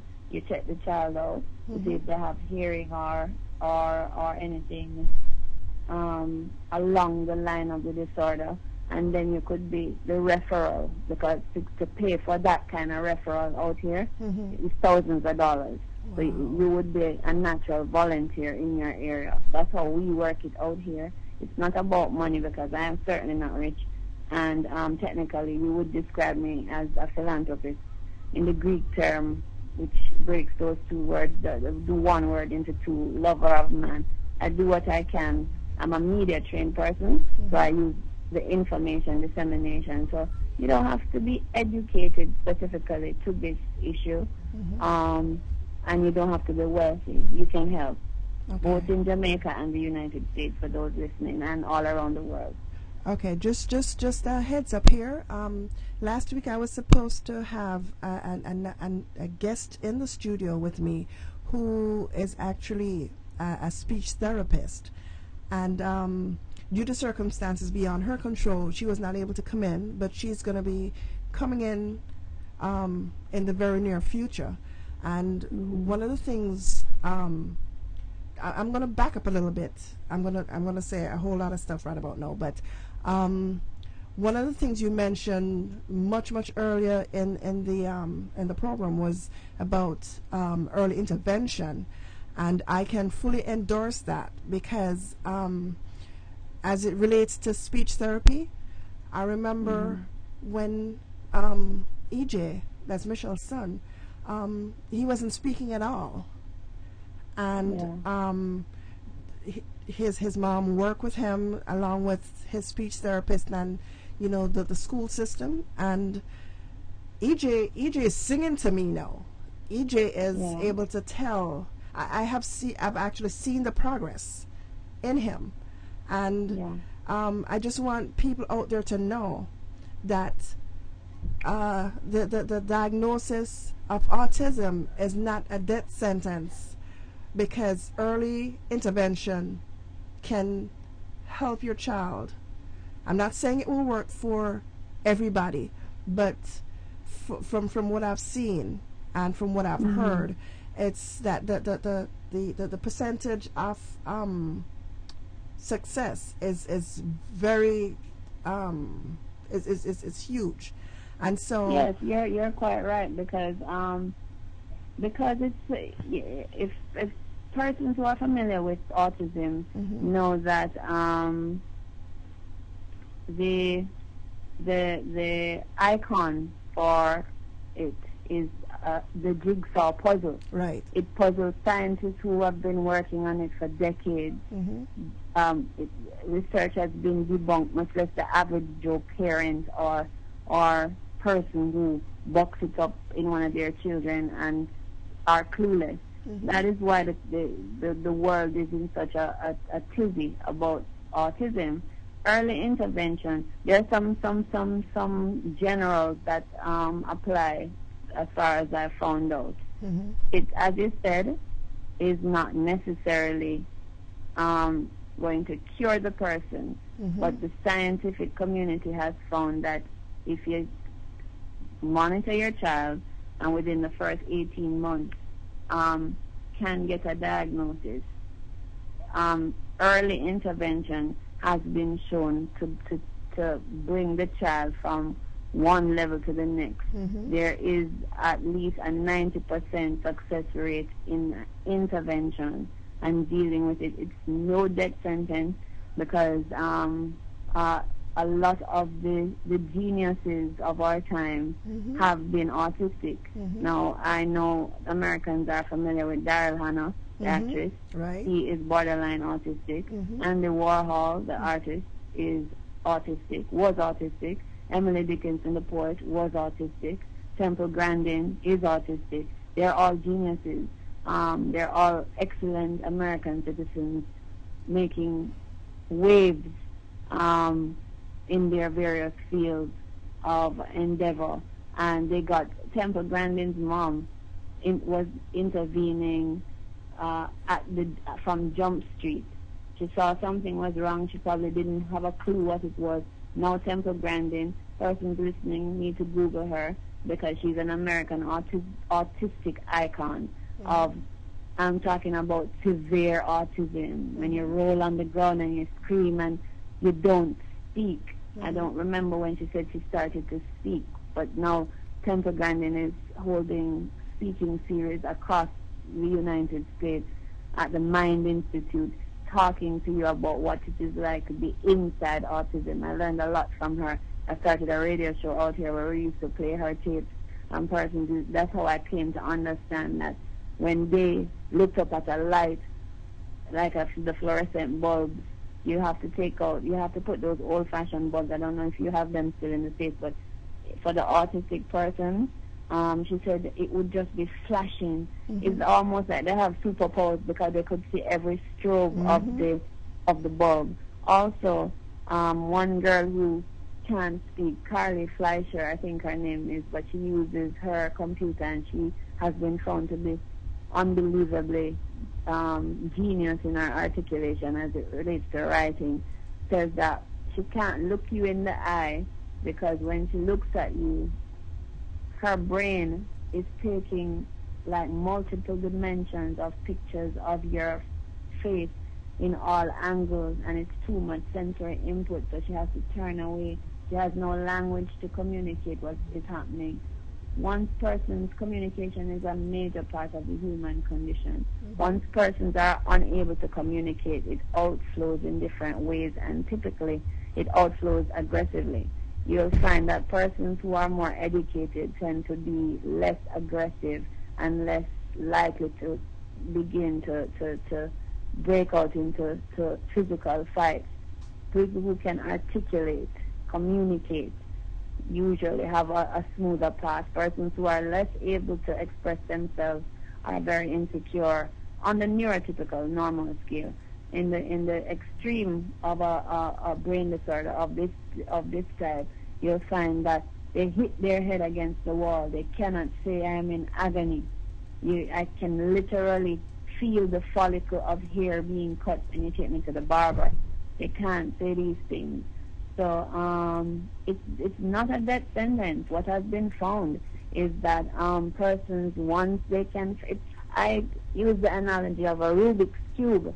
It's really hard to solve at first, but when you put everything in the right color code, it looks really swell. My son got his diagnosis at 3 because I was a punk and I never wanted to hear nothing about no autism. And so he got it at 3. But guess what? We have even though few and far between, we have good people here who have studied locally and overseas, who operate institutions, and God led us to one. And he was able to matriculate into the regular education system using methodologies devised in the special education system. His teacher was trained in Florida. Her name is Ruthlyn James, and she operates Adonijah. He attends a school called Adonijah Group of Schools. It deals with gifted students of all types. Autism is just one of the many things. He's a math savant. He can multiply millions by hundreds of thousands and give you the answer. He can ride his bicycle. He can play a PlayStation. He's been programming phones since he was 2 years old. It was just to find his his Rubik's Cube factor. In the traditional Jamaican system, he just sat the high school test because he is brilliant. He can count in Spanish. He does everything that any typical, I don't know where 12 falls in the American education. Is that what you call middle school or junior high? I'm not sure. Don't get me telling lies right about now. Once he passes or the results for the test come in and they're good, he's on his way to high school. He's not fluent in spontaneous speech, and so therefore he now still retains the diagnostic label as severely autistic. But if you look at him, you wouldn't know that he is autistic. But everybody in Jamaica sort of know him based on my advocacy stance, and he's everywhere. And both of us are gonna star in the first Jamaican movie about autism. Awesome. And we're doing our first set of rehearsals and shooting this coming Saturday. So it's nothing near a death sentence. It's not a wish. You don't, get pregnant. They say, honey, I'm pregnant, I hope, our son is autistic. It doesn't work like that. But it is not, it's akin. I don't want to simplify it, and I don't want people to get lost in the morass of minutia, but it's akin to diabetes or wearing glasses. If you find the code, the right glasses, if you're short-sighted and you get the proper eyewear, you can live a normal life.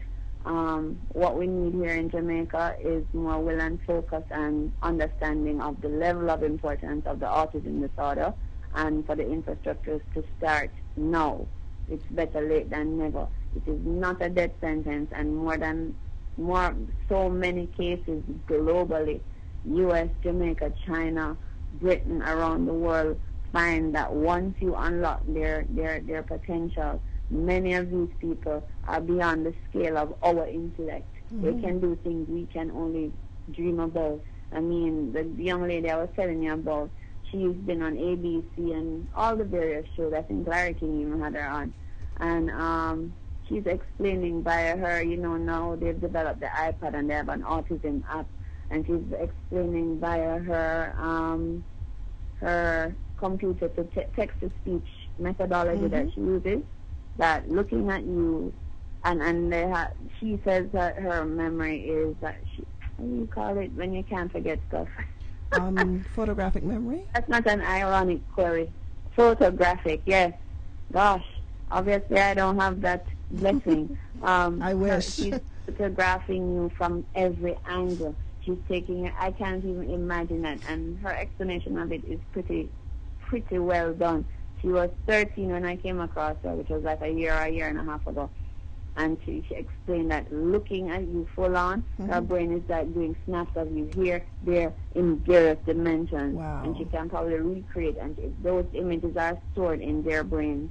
My son, once you get him into the correct pattern, he doesn't deviate from it at all, right? If you try to make him deviate, he will get upset.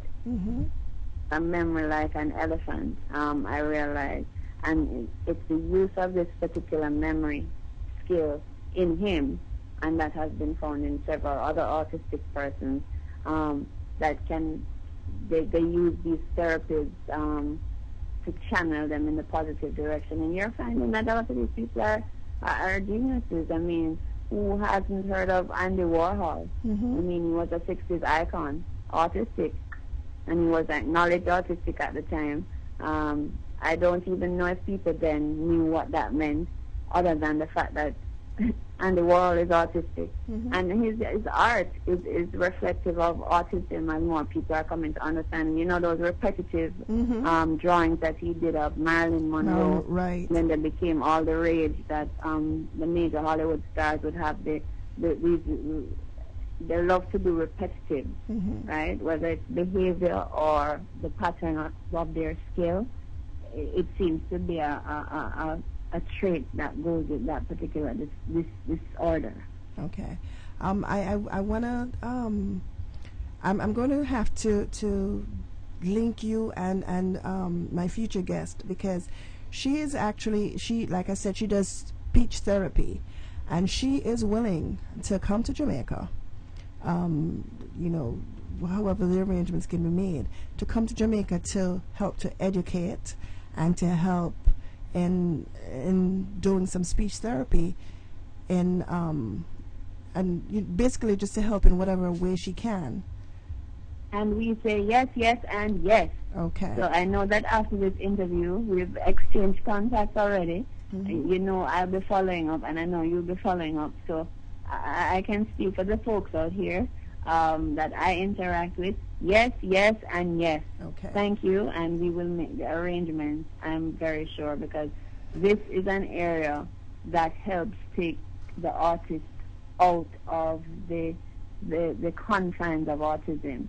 Okay. If you are so good that you're able to help them to speak and communicate, you find the traditional autistic, it's constant. Even anecdotally, I can make that observation, because I have to treat with my son's friends and my clients and so on. And speech therapy is it's expensive to a point where it's laughable. I mean, if it wasn't so sad, you'd have to laugh. No, I deal with the autistically and disabled poor. I'm talking about real marginalized, right?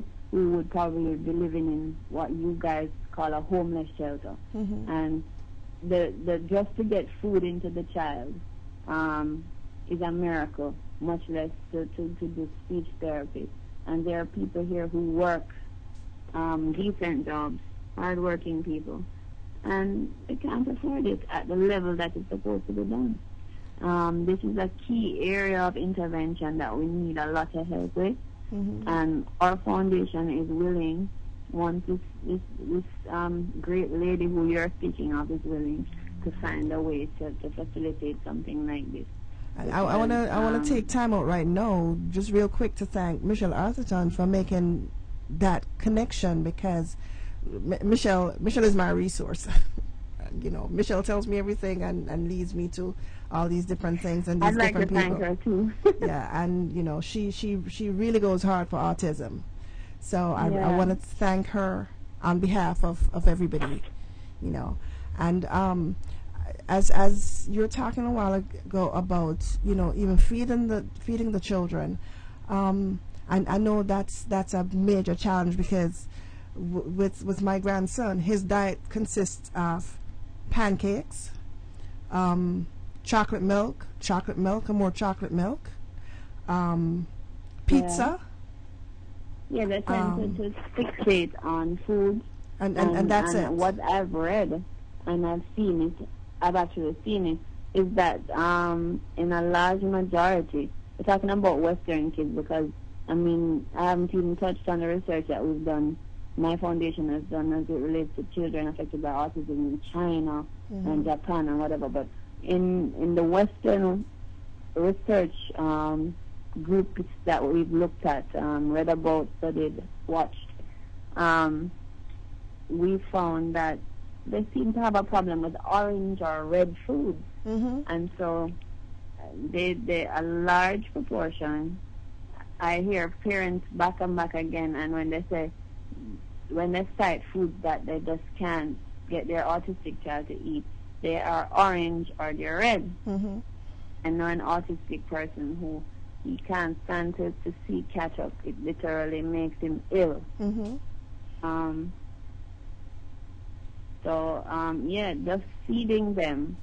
If you're speaking about pancakes and chocolate milk and more, and we maybe you know by now that the autism disorder has been linked to diet, and that we're supposed to try and keep them off of gluten and casein. And but in Jamaica, if you get a meal that is vaguely nutritious, just as a working class person, much less start catering if you have other kids, or you have the one autistic child, you and a husband.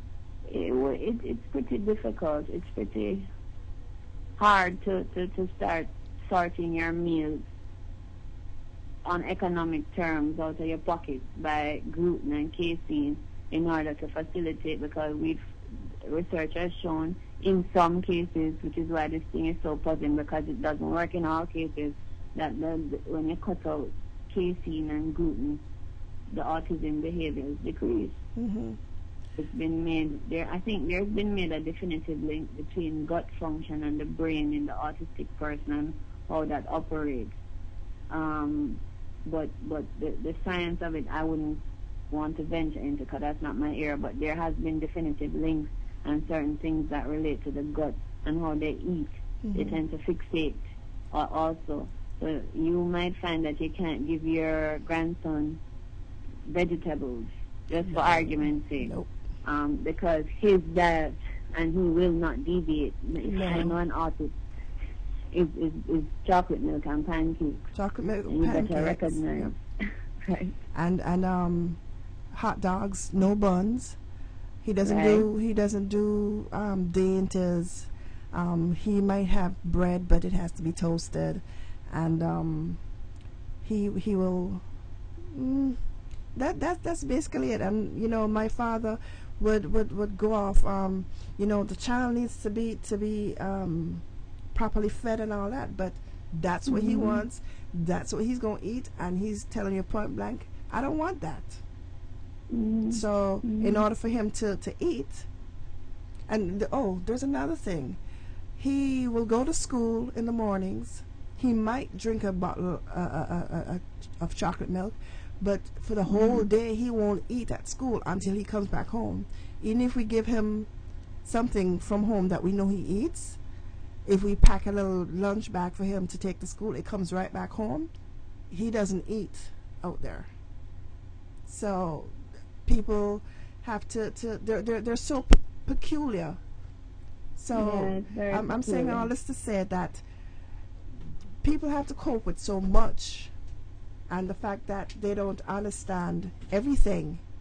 It's education is very necessary.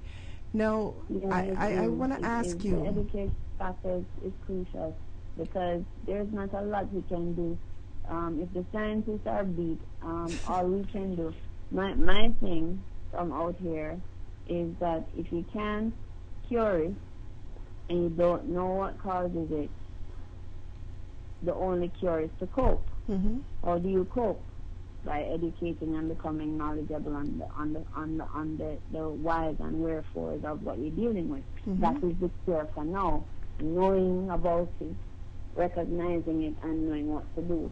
That is, I would go on out on a limb and challenge any scientist or doctor who has studied it for years to challenge me to say that to cope and become educated so we know what to do is not the cure right now. Seeing as how science can't say that to eat 10 bagels will definitely cure you of autism, or if while you're pregnant you stay away from cows in the field in Nebraska, you won't get an autistic diagnosis for your child when he or she is born. Since no one can say that, the logical outflow is you cope. How do you cope? You educate, you get knowledge, and we take it from there until that day comes that somebody says, Eureka, we know why, we know how, and we know how to stop it. I have an interesting musing right here in the chat room. Aki Woman is saying, maybe we need to adopt a family like they do for the Children's Foundation Mercy. Something, because something must be done. So if in the same way that they do these things to aid children and stuff, could we like adopt a family and try to help? We are willing to facilitate that because that's we've done. I've sent to our foundation and we've done many different things, and each year we try to evolve the work that we do. Especially, we have to go by the economy. Our donors have not left us, but they are business people who are experiencing extremely hard times now. And even the individual donor, many of them in the Jamaican context can't do much for themselves. So donations have dwindled. Several charitable organizations are closed down that deal with other disabilities and other issues that need dealing with teen mothers, that kind of thing. And yes, I'm very interested in adopting the child, even if you can't adopt the family, because what you do for the child will naturally outflow. We have parents who, if they could have the school fees paid and the transport costs to the proper school paid, they are willing to go back into the job market because they've had to leave the job market and become basically homeless or on the cusp of homelessness or just beggars because they can't afford that cost. And the translation of the dollar from overseas is so major that $200 a month could go a far way in just keeping an autistic Jamaican child going and their family and getting the family back on its legs. Because if you what we've had to be wise in how we use our donations. So if we get $1 million Jamaican dollars, we pay a term school fee for a family, right? But that child within a area where there is the proper education, because we have to have verifiable proof that this place can, do interventions that work. But the premise is since those parents typically that we service have never gotten the chance to help themselves because they're about to be with the child 24/7, give them a term, let them get into the job market, and then we ease them back into society and they start taking over their own costs. That is how we've had to be doing it. Okay. You don't collect $500 then and give it to them like that. You definitely target people who are understanding that to sustain the help, they have to play a role. This is not there's a responsibility on the parents and the families. And in most cases that I've found, none of the people who have come to me for help have been persons who are looking for a handout. Most of them, like when I mentioned, you asked me if I had identified a building site and all of that, most of them want somewhere where they know their child will be safe between the hours of 9 to 5 at the very least. They can go out and work and stabilize and regularize their own lives by the sweat of their own brow. But there are no such places. We can't get to the places because we've had to be using smart interventions that can facilitate the parents coming into the system financially, because as soon as our monies come in, the waiting list like that of the diagnostic is so long that it just evaporates. It's already apportioned out for John's therapy, Mary's trip up for diagnostic, a term school fee for Peter. So we just disperse it as it comes out. So our accounts are always it's just feeding into entities and persons. Okay, question for you. Runabout, how many children or how many families does the foundation right now cater to? We cater to 52 families on record, but we because our platform is mass media, we personally cater to 52 families on record, but our platform is national. So because in the main our mandate is awareness and education and advocacy, we have an impact nationally, but we cater to about 52 families and growing, because as persons become more aware, they come to us. And what we can do, we do. Whatever Okay. it is. Okay, for people tuning into this program right now, and they're having difficulty, say with school fees or with just the daily care of their child or children, would they be able to come to the foundation now and be able to get some kind of assistance, or would they be, say, on a waiting list or reference We to? employ the methodologies because of the work I do. Mm-hmm. I'm aware of avenues of exploration that we can use. Okay. We have, as I said, the Westminster system, right? Mm-hmm. Of government in Jamaica, whereby you have a member of parliament that oversees various communities. Mm-hmm. What we've started to do, everything has a weight, but our waiting probably would be less if we get the intervention that we're seeking. And we've been very effective to date if you've gone through our bio. So Mm-hmm. if you come in now with your son or daughter and you live in Clarendon, which is a parish in Jamaica, Mm-hmm. and you live in a particular area, we don't have any money in our coffers, for argument's sake. So you need to have the school fee paid, because maybe there happens to be a good facility that deals with autism in your area. You need some support as it relates to getting a child into the system so you can now start becoming independent. What we do is we officialize your request to your member of parliament, who can then now start to look at things like their constituency development fund, because we've had to be creating new paradigms. Remember that this area is untapped in Jamaica, Mm-hmm. in the main. So finding methodologies depends on using your smart.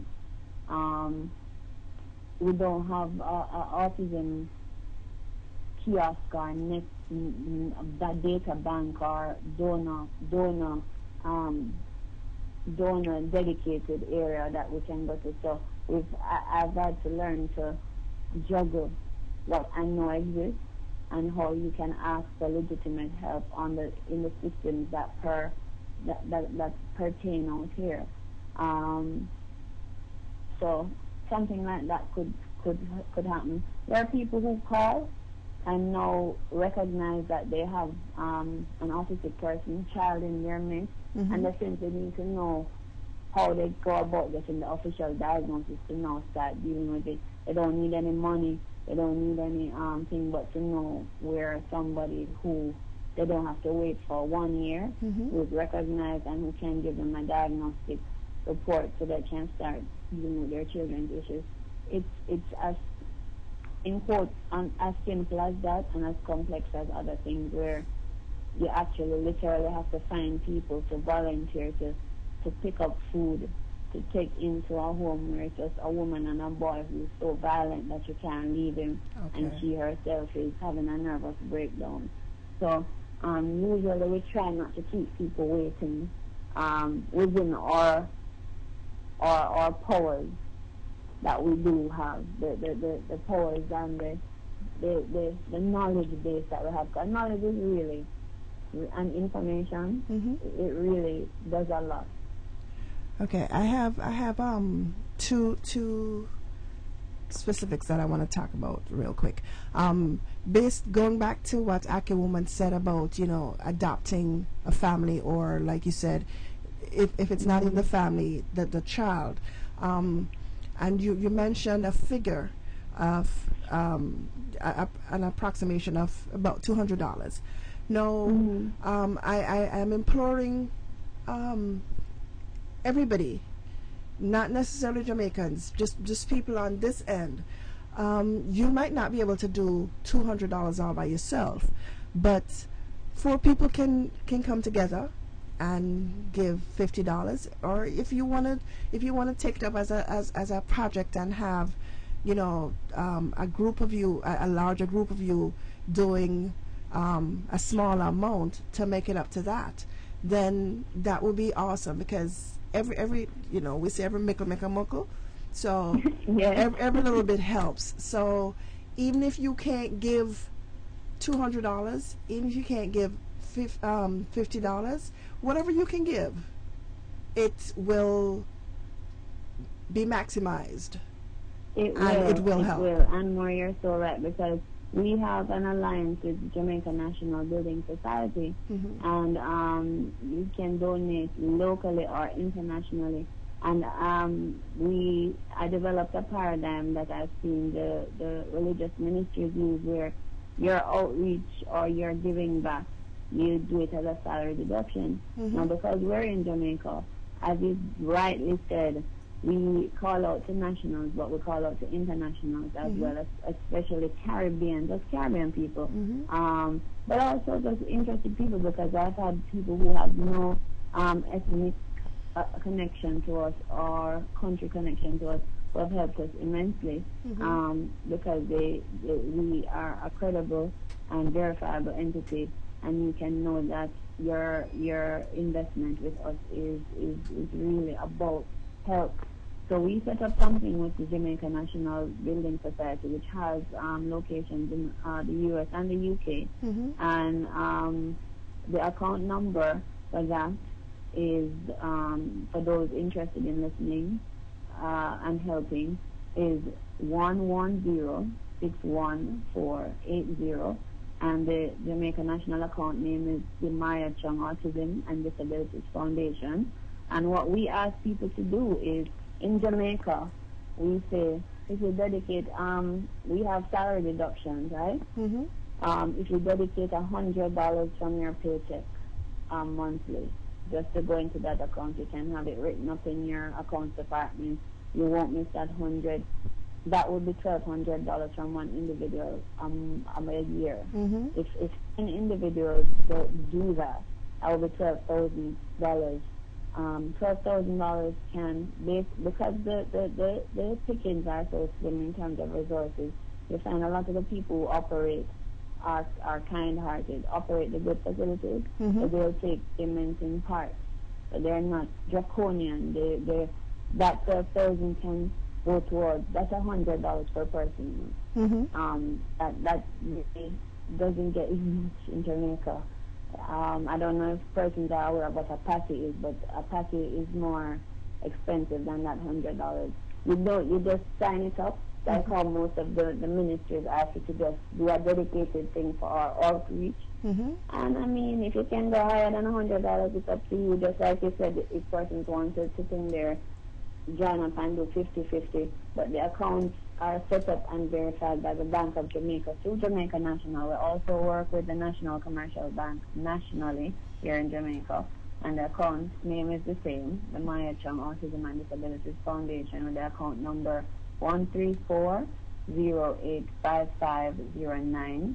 And we take one-off donations, doesn't have to be dedicated. So we wanted to get into the mindset of the dedicated Continuous donor. flow. You Yeah. just salary deduct, Mm-hmm. and you know you're doing something. We can send you verification. You want to link with the families. All our operations are transparent. Okay. And that's why I think we've continued to sustain something whereby I'm not Bill Gates rich. Mm-hmm. And I'm just an organizer then, for want of a better word. And we've sustained and we've grown and we've managed to educate and change people's lives. So we really do need donations, because, as I said, our accounts are empty right now. We're running on just information dissemination, which is still valid, but we need money, cash money, to make real intervention into people's lives. Okay. And when you refer to $100, is that 100 Jamaican dollars or 100 US dollars? When we did our campaign here, it's 100 Jamaican dollars, because we wanted to make it that simple. And we know that the translation in America is different. Just like you said, you might not, $200 is a lot of money monthly to dedicate. So persons might break it down to 10 of you doing $20 a month. Mm-hmm. Who knows? In Jamaica, 100 Jamaican dollars can be major damage, because it's the amassing of the mickle Mm-hmm. to make the muckle. So we people, want to make it that simple, because it's not easy for Jamaicans to find 100 a 500. But 100 is pretty safe. A marker in Jamaican dollars much less. You know what I mean? So people, even if it's $5, that can make a big dent. Yes, it You know, can. it If it's can- if you don't want to be tied down, Mhm. we didn't give you anything to put down. If you send the $5, we'll be very grateful. $1 US, we'll be grateful. $1 Canadian, euro, whatever it is, wherever your country is, what you can afford, the translation, it goes towards saving lives literally, Okay. keeping lives going literally. My- And nobody at the foundation is paid or has any benefit from, and all funds go directly to clients because the need is ridiculous. Everybody, we have a board of directors of 8 persons, media persons, government employees. Our patron is Senator Norman Washington Grant, a government senator. Our lobbyist in the Senate is Senator Grant, and our lobbyist in the House of Parliament is the Prime Minister Portia Simpson Miller. We are credible, and we really want to help the autistically affected as well as the disabled. I'm gonna put a challenge out there now to everybody in the United States. Let me just start there right now. I'm gonna go I'm gonna go international in a little bit, but just right this minute, okay? I'm going to implore my people in the United States of America right this minute to make a commitment of even $5 per month. $5 per month. That is a cup of Starbucks coffee that you have 2, 3, or 4 cups of each day. Just think of it as a sacrifice of $5. Yeah, and that actually basically translates to 500 Jamaican dollars, and that can, it costs, the other day I had to bring up one of my clients from Montego Bay to do an interview on television so people could see how terrible her situation was. It's $300 to pay that bus fare, and then we were able to buy some food. So it's that $5 can transport. It's a 3-hour journey between Montego to give people a perspective of the geographic.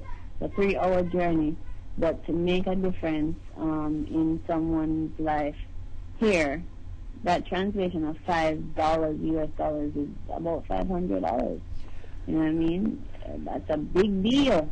I'm going to be posting the account information all over Facebook. I'm not going tired for summer face, but I will be posting, and I will be hitting up specific people. I'm going to be on your case, because we've got to do something to help. And I want to mention, since you're based in Kingston, and you have things going on in the rural areas, do you have, say, volunteers in, I know you mentioned that there's one school in each parish, but do you have, say, volunteers that people from the different communities in the rural areas can know specifically that this person is somebody I can go to talk to about this thing, talk to about autism, and they can help me make that connection with whomever I need to make that connection with in Kingston? Do you have... It's not as organized as that, because it's still very grassroots. But what happens is, my name has a little thing going for it here in Jamaica. Okay. So even in the rural areas, they will hear that Maia Chung, like Anmour is a client of the foundation, and what I'll do is they'll text me. I'll call them because we invest some of our money there to ensure we can call them. Right. And I'll ask just want to help their neighbor, and they'll do it based on my asking and intervention, because now they know that Miss Matty little boy is not rude, he's sick, and Miss Matty is under a lot of pressure. So formally, we don't have centers. We're building to that point. The things we've managed to achieve in 5 years without any kind of real, when, as I keep reiterating, we're non-government and non-profit. To me, is amazing. But what is alive in Jamaica is the community spirit, which is an Afrocentric tradition. So if they see that somebody cares and is dedicated, what happens is my name and the foundation's work transfers over into that area. And I travel across the country in the main at my own expense to advocate to people to help out where they can. And my number is nationally known and not hidden. So people call on me. The same client I told you about, somebody was abusing her son, and she gave them my number, and the person called and asked me if it's really true that the child is this and this, and I said yes, and if you dare to do X, Y, and Z, I will have you reported. And the person backed off and did a 180 and said they didn't know, and I said, yeah, I know you didn't know, but now that you know. So it works like that. I mean, I'm at my job, and if that kind of call comes in, I have to do it, because it could be my son. You know what I mean? So that's where we are now, but we want to get formalized. If we had the donations coming in fluidly, consistently, we could do more than intervene and try to leverage. So we have to be leveraging the donations instead of consistently. We could go to another tier now where we could identify building sites. If we even start in Kingston, we would have mechanisms and donations to bring people in from the rural areas to take advantage of it, or set up satellite locations from there. But in the main right now, we're trying to let people know, because there are still a lot of comments on my various interfaces,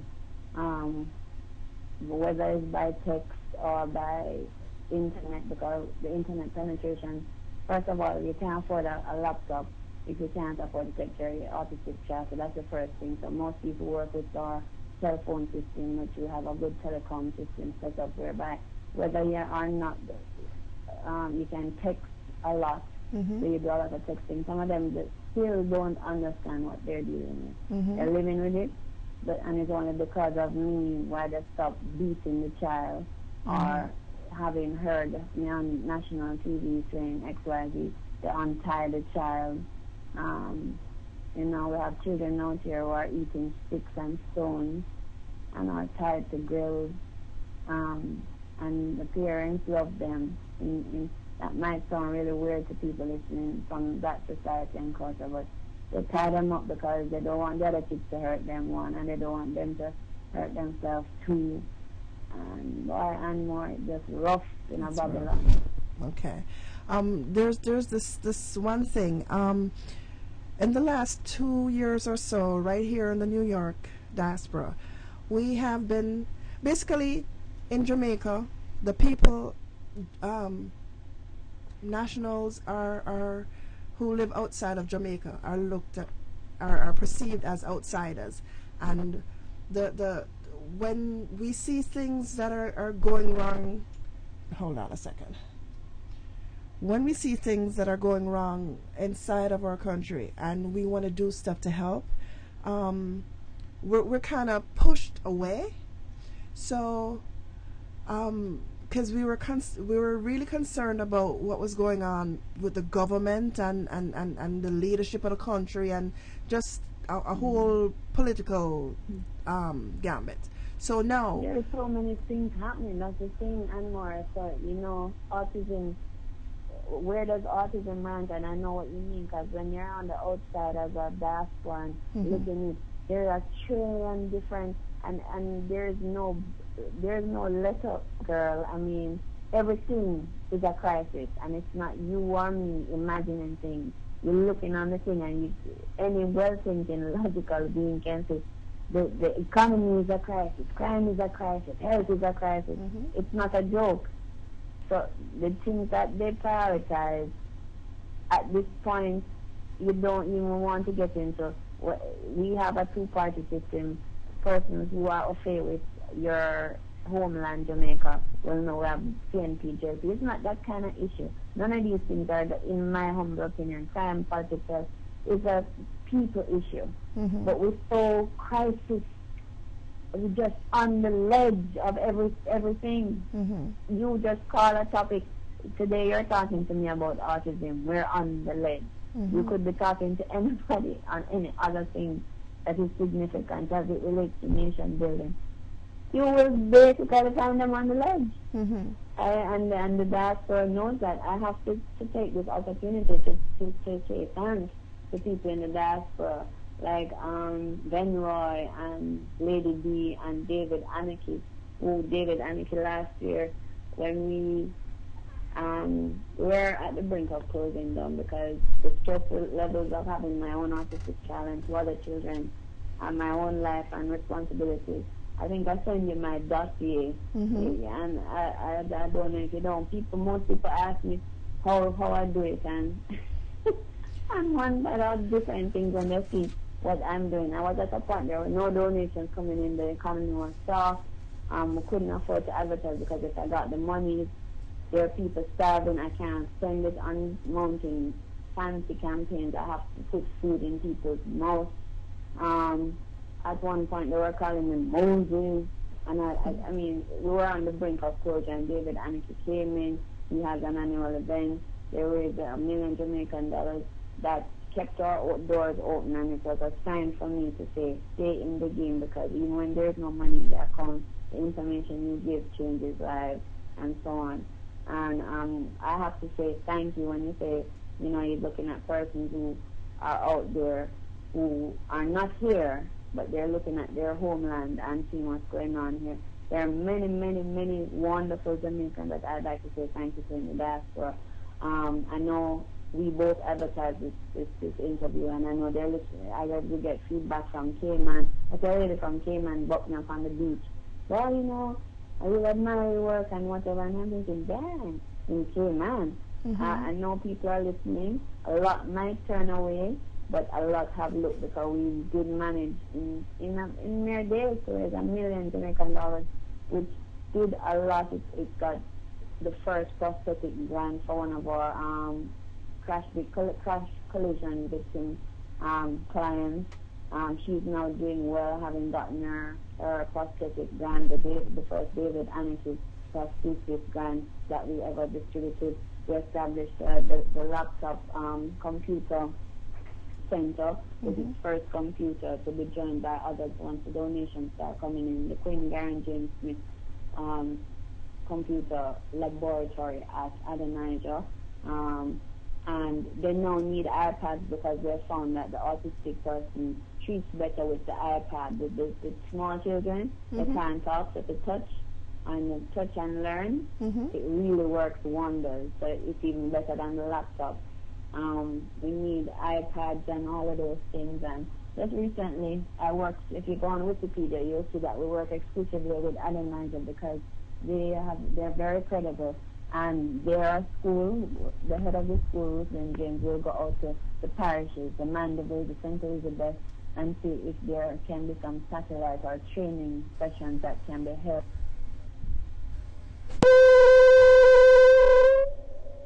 Yes, we just have passed through, Maya, okay, I lost Maya. So, okay.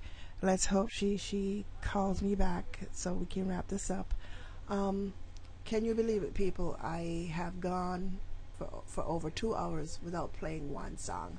But I was so engrossed in this that, you know, I had to keep going. I've been talking to Maia Chung, who is the CEO and founder of the Maia Chung Foundation for Autism and Disabilities in Jamaica, and she's just been expressing to us about the tremendous need for so many different things in order to deal with autism in Jamaica. Her foundation is doing the best that they can with what little resources they have. Okay, hold on. This is probably her again. Hold on.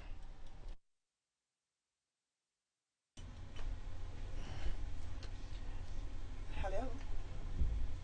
Andrew. Yes. Okay, we have Maya back online. Okay. I was just telling the people in the diaspora, and just anybody listening within hearing of my voice, there's so much that we can do to help, and I'm gonna take this mission up, and I'm gonna reach out to people who I know want to do stuff to Anmour, I can hardly hear you from where I am. I don't know what went wrong with our connection, but I was hearing you fine before. Is there anything you can do on your side? I know how these lines tend to get. Okay, is this any better? A little bit better. Okay, I am maxed in my volume right about now. Okay. Is this better? Yeah, a little bit better, yes. Okay. I'm putting a challenge out there. I'm going to take up this gauntlet, and I'm going to reach out to people in the US, and as a matter of fact, well, I'm going to start here, and then I'm going to reach out to others. But I know of people who would like to do stuff to help back home, and they're meeting all these roadblocks. So here's something that we can do, and I'm going to give you that link with the speech therapist. I'm going to speak to Michelle, and we'll get that together. And yeah. One of the things is you're going to have to come back, because I have 5 pages of questions that I have not touched yet. I have no problem with that, because the work is ongoing, and I need to lift my hat to you before we get cut off. I don't know what's going to happen next, but I was waiting to exhale like Terry, but let me do it now while I have the opportunity. Andrea, it is my great honor that you have had me on the show to speak about our situation and to give us a voice in a new market, to maybe use some intervention. Michelle coming, what I have found is that people seem to think that the $5 is not enough. And so what happens, I realize, is that instead of doing it, they said, boy, that's too small, I'm not going to do it. I'm going to wait until I have $1,000. But you've given us the opportunity to explain that the $5 is more than enough. We are so grateful. There is no guile in this. We're being honest. This is a developing nation. This is a country of persons with autism who don't even understand and need education and need assistance that the state cannot yet provide in the consistent, organized way that it needs to. And organizations like mine are willing and have started with basically like the Air Supply song, making love out of nothing at all. We really, want to thank you, great lady Andrea Anmour Holmes Seymour, for, turning your focus on us here, even though you're not with us in Jamaica anymore. And my mom went to your I don't know if it's right. You went to Westwood. Yes, Westwood I did. High. Yes, I did. Is Westwood in Montego Bay? No, Westwood is in Trelawney. You're probably. Okay. Because she went to Mount Alvernia, and I've heard her reference Westwood. Yeah, Mount Alvernia girls did not like Westwood girls. Yeah. But it's great. You mentioned that that a lot of the Jamaicans turn away, but a lot, I think, based on what I've seen, it was the diaspora last May, almost to this date, that saved our lives as autistic advocates and autistic affected and disabled generally. It was totally out of the diaspora because Mr. Anarchy went to the mat, and every dollar that constituted that donation that reinjected some capital into our coffers came from the diaspora. It was Caribbeans, in the main Jamaicans, and they were willing, ready, and able. The Link Up Media family got them mobilized, and within days. And the irony of that is, in the economy, it came right back. All those earnings were spent on legitimate things like medical bills, payments, prosthesis, and equipment, and so on. So the irony is that you're saving a life, you know. And the donations range from $5 right up to $100 to $1,000 because they were collecting and making out checks for the. It was that kind of an event. And the irony is all that expenditure saved the lives of artists, developed people's personal platforms with disability, but also went into the economy because it paid the doctors, and so that money was spent. So it had so many tiers of influence that it's not as simple as even the $5, because the $5 will be spent on the busman and it goes into the economy, but it takes the autistic mom and child into helping on so many levels. It's ridiculous. And I know that people are not really making a translation that you put it into the economy through the disabled sector. Positive liquid investment. You're not just saving that life, but you're actually investing in the economy, all right, of the nation.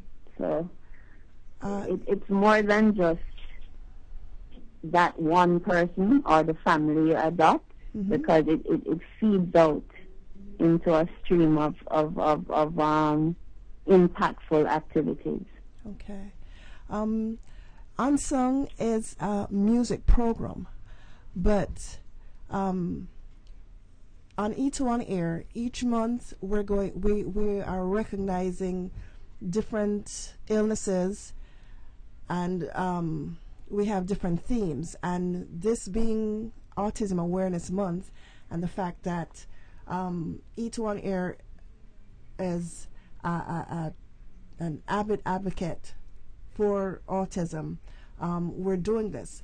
However, this being a music program, I want to implore artists, I want to implore people within the entertainment industry, not only here in the United States or internationally, but in Jamaica as well, you want to do something to help, we can do some concerts. You can earmark a portion of your earnings from a show, or do what's the word I'm looking for? They can even be like the spokesperson, just lend their image. Oh, because it makes a difference. I want to somebody take this will time. Assimilate the message from an entertainer that they wouldn't assimilate from a politician or from a journalist. Exactly. It's as simple as that. I want to take this time to big up Benji Myers, because had it not been for Benji Myers, I would not have heard anything about the Maia Chung Foundation. I would not have. Benji Myers is our chief international ambassador for autism. He made he reached out to us, having heard the advocacy, and I lift my hat to him at all times. Persons, I don't know if you mentioned it before when you were doing your interview with him, but persons who he's a musician extraordinaire, that goes without saying. But he dedicated his album, You've Got Me, to the autistic cause in Jamaica, and portions of the sales on that album go towards assisting our work, and just him getting us out there on that platform that he travels stateside a lot and internationally a lot, getting us in the minds of others so that the the call can be heard. It's a hell of a job that nobody never asked him to do. Wendy Myers is a king among men for us, the autistic persons. And I would encourage persons to buy. There are things that we do because we don't have money to give back, but we endorse somewhere in the Jamaica Nationals, the Reggae Nation, the Benji Myers. We ask persons that you go out and buy it, because if you don't want to give the $5, but you want to have a product that you enjoy, go out and buy those people's products, because the money you spend, if you're conscious on that level, the money you spend, these people have decided that they are going to allocate some of it to a worthy cause. You get what you want, and they are doing something for a community that can't help itself. And Myers is a great, great man. And persons need to recognize, Anmour, that if we don't do something, the burden that will be created by these uncared for, untreated persons is going to be greater than what we could have done to prevent it in the first place, because autistic kids don't stay kids forever. We start build early intervention, but they doesn't affect. We should have brought this out in the interview, but that's a little never. It doesn't affect your lifespan or your ability or your sexual needs or your educational needs or your health needs. What happens is, if there's no place for them and no preparation and nothing set, they will become a major burden, because the numbers are too ridiculous to even contemplate. What persons are citing autism as is a pandemic, which is greater than an epidemic, and it is a global statement. This is not a Jamaican statement. It's a global statement. They're citing autism as a pandemic. What do you do with persons left untreated who are, for want of a better word, malfunctioning and unable to function? They become burdens to society. The problems down the road are myriad and very, very, very dangerous looking to persons who have any vision about how things can play out. So it's not even about, this is the cause of this month. It's a people issue. It's a global issue. It's not a Jamaican issue either. This is what I'm going to do. I am going to check my schedule and reschedule that schedule, because you need to come back, because like I said, I thought it was 5 pages. I got 6 pages of questions that I have to ask you. Yes, and I'm willing to come back whenever you're ready. They're questions that I think need to be asked, because they're questions that people have been asking me from Jamaica. They're questions that I have based on, the research that I've been doing, and I haven't even touched half of that information you sent to me.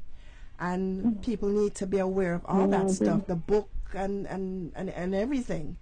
And so I'm definitely, we have our contact information, so we'll be talking. And it's coming up now to 10 minutes to the hour of 7, and time flies not when you're having fun, but when you're talking about interesting stuff.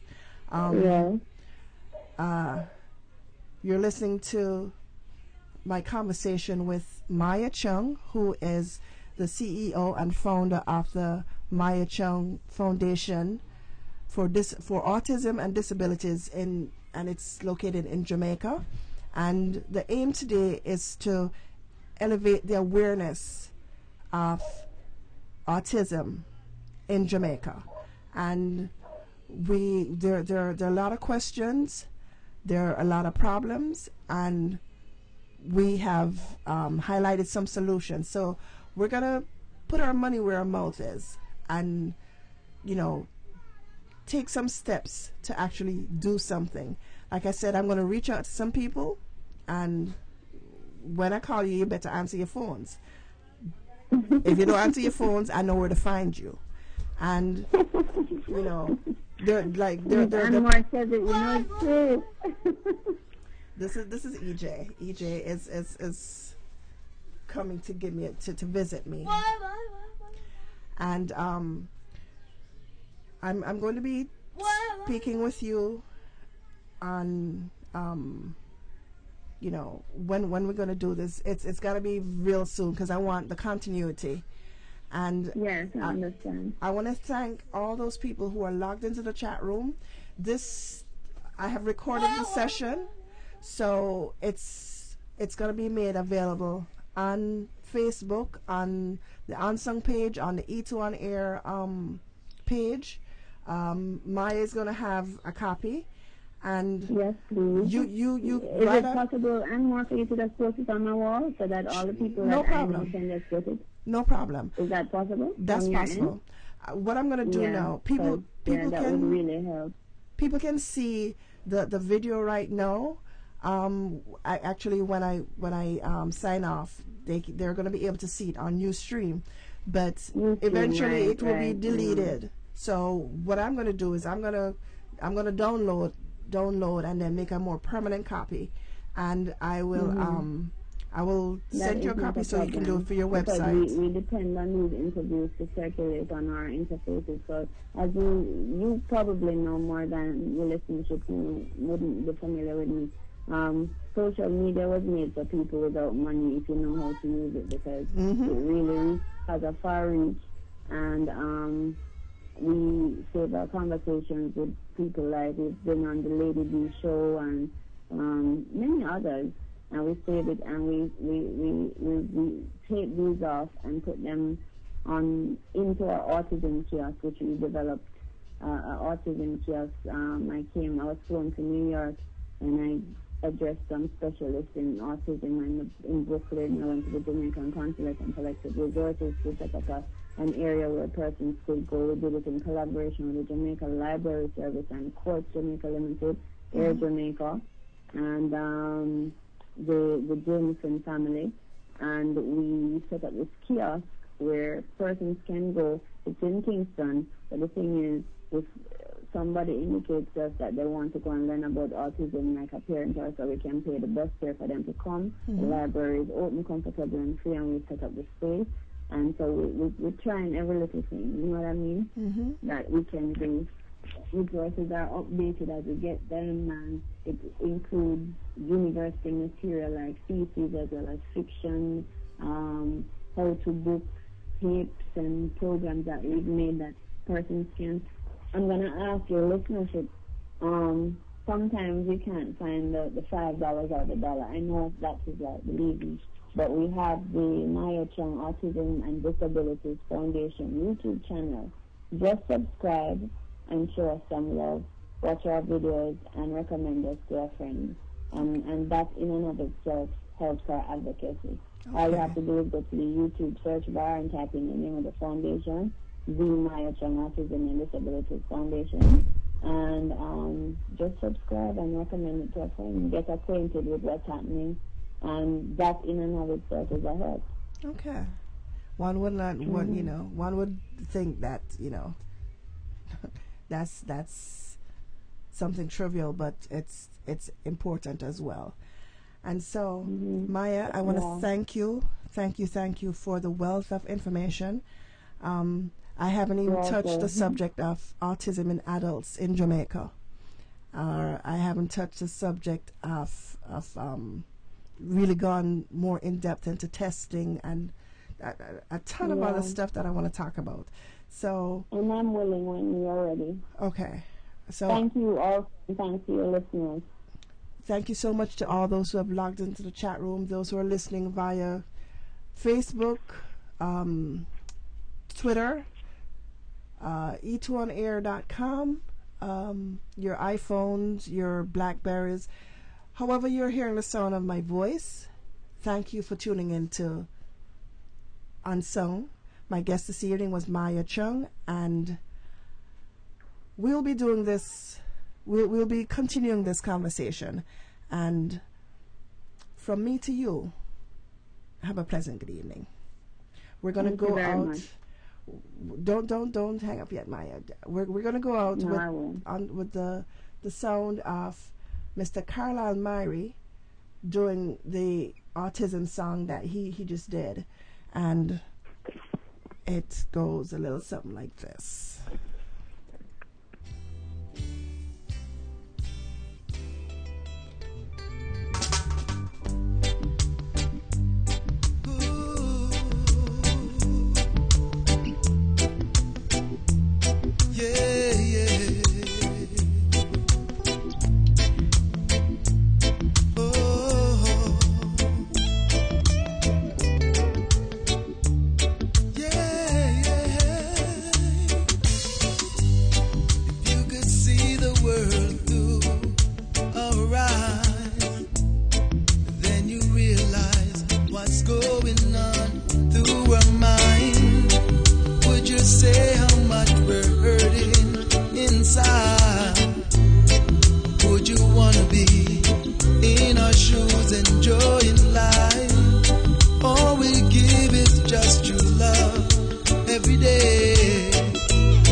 gonna make a change for once in my life.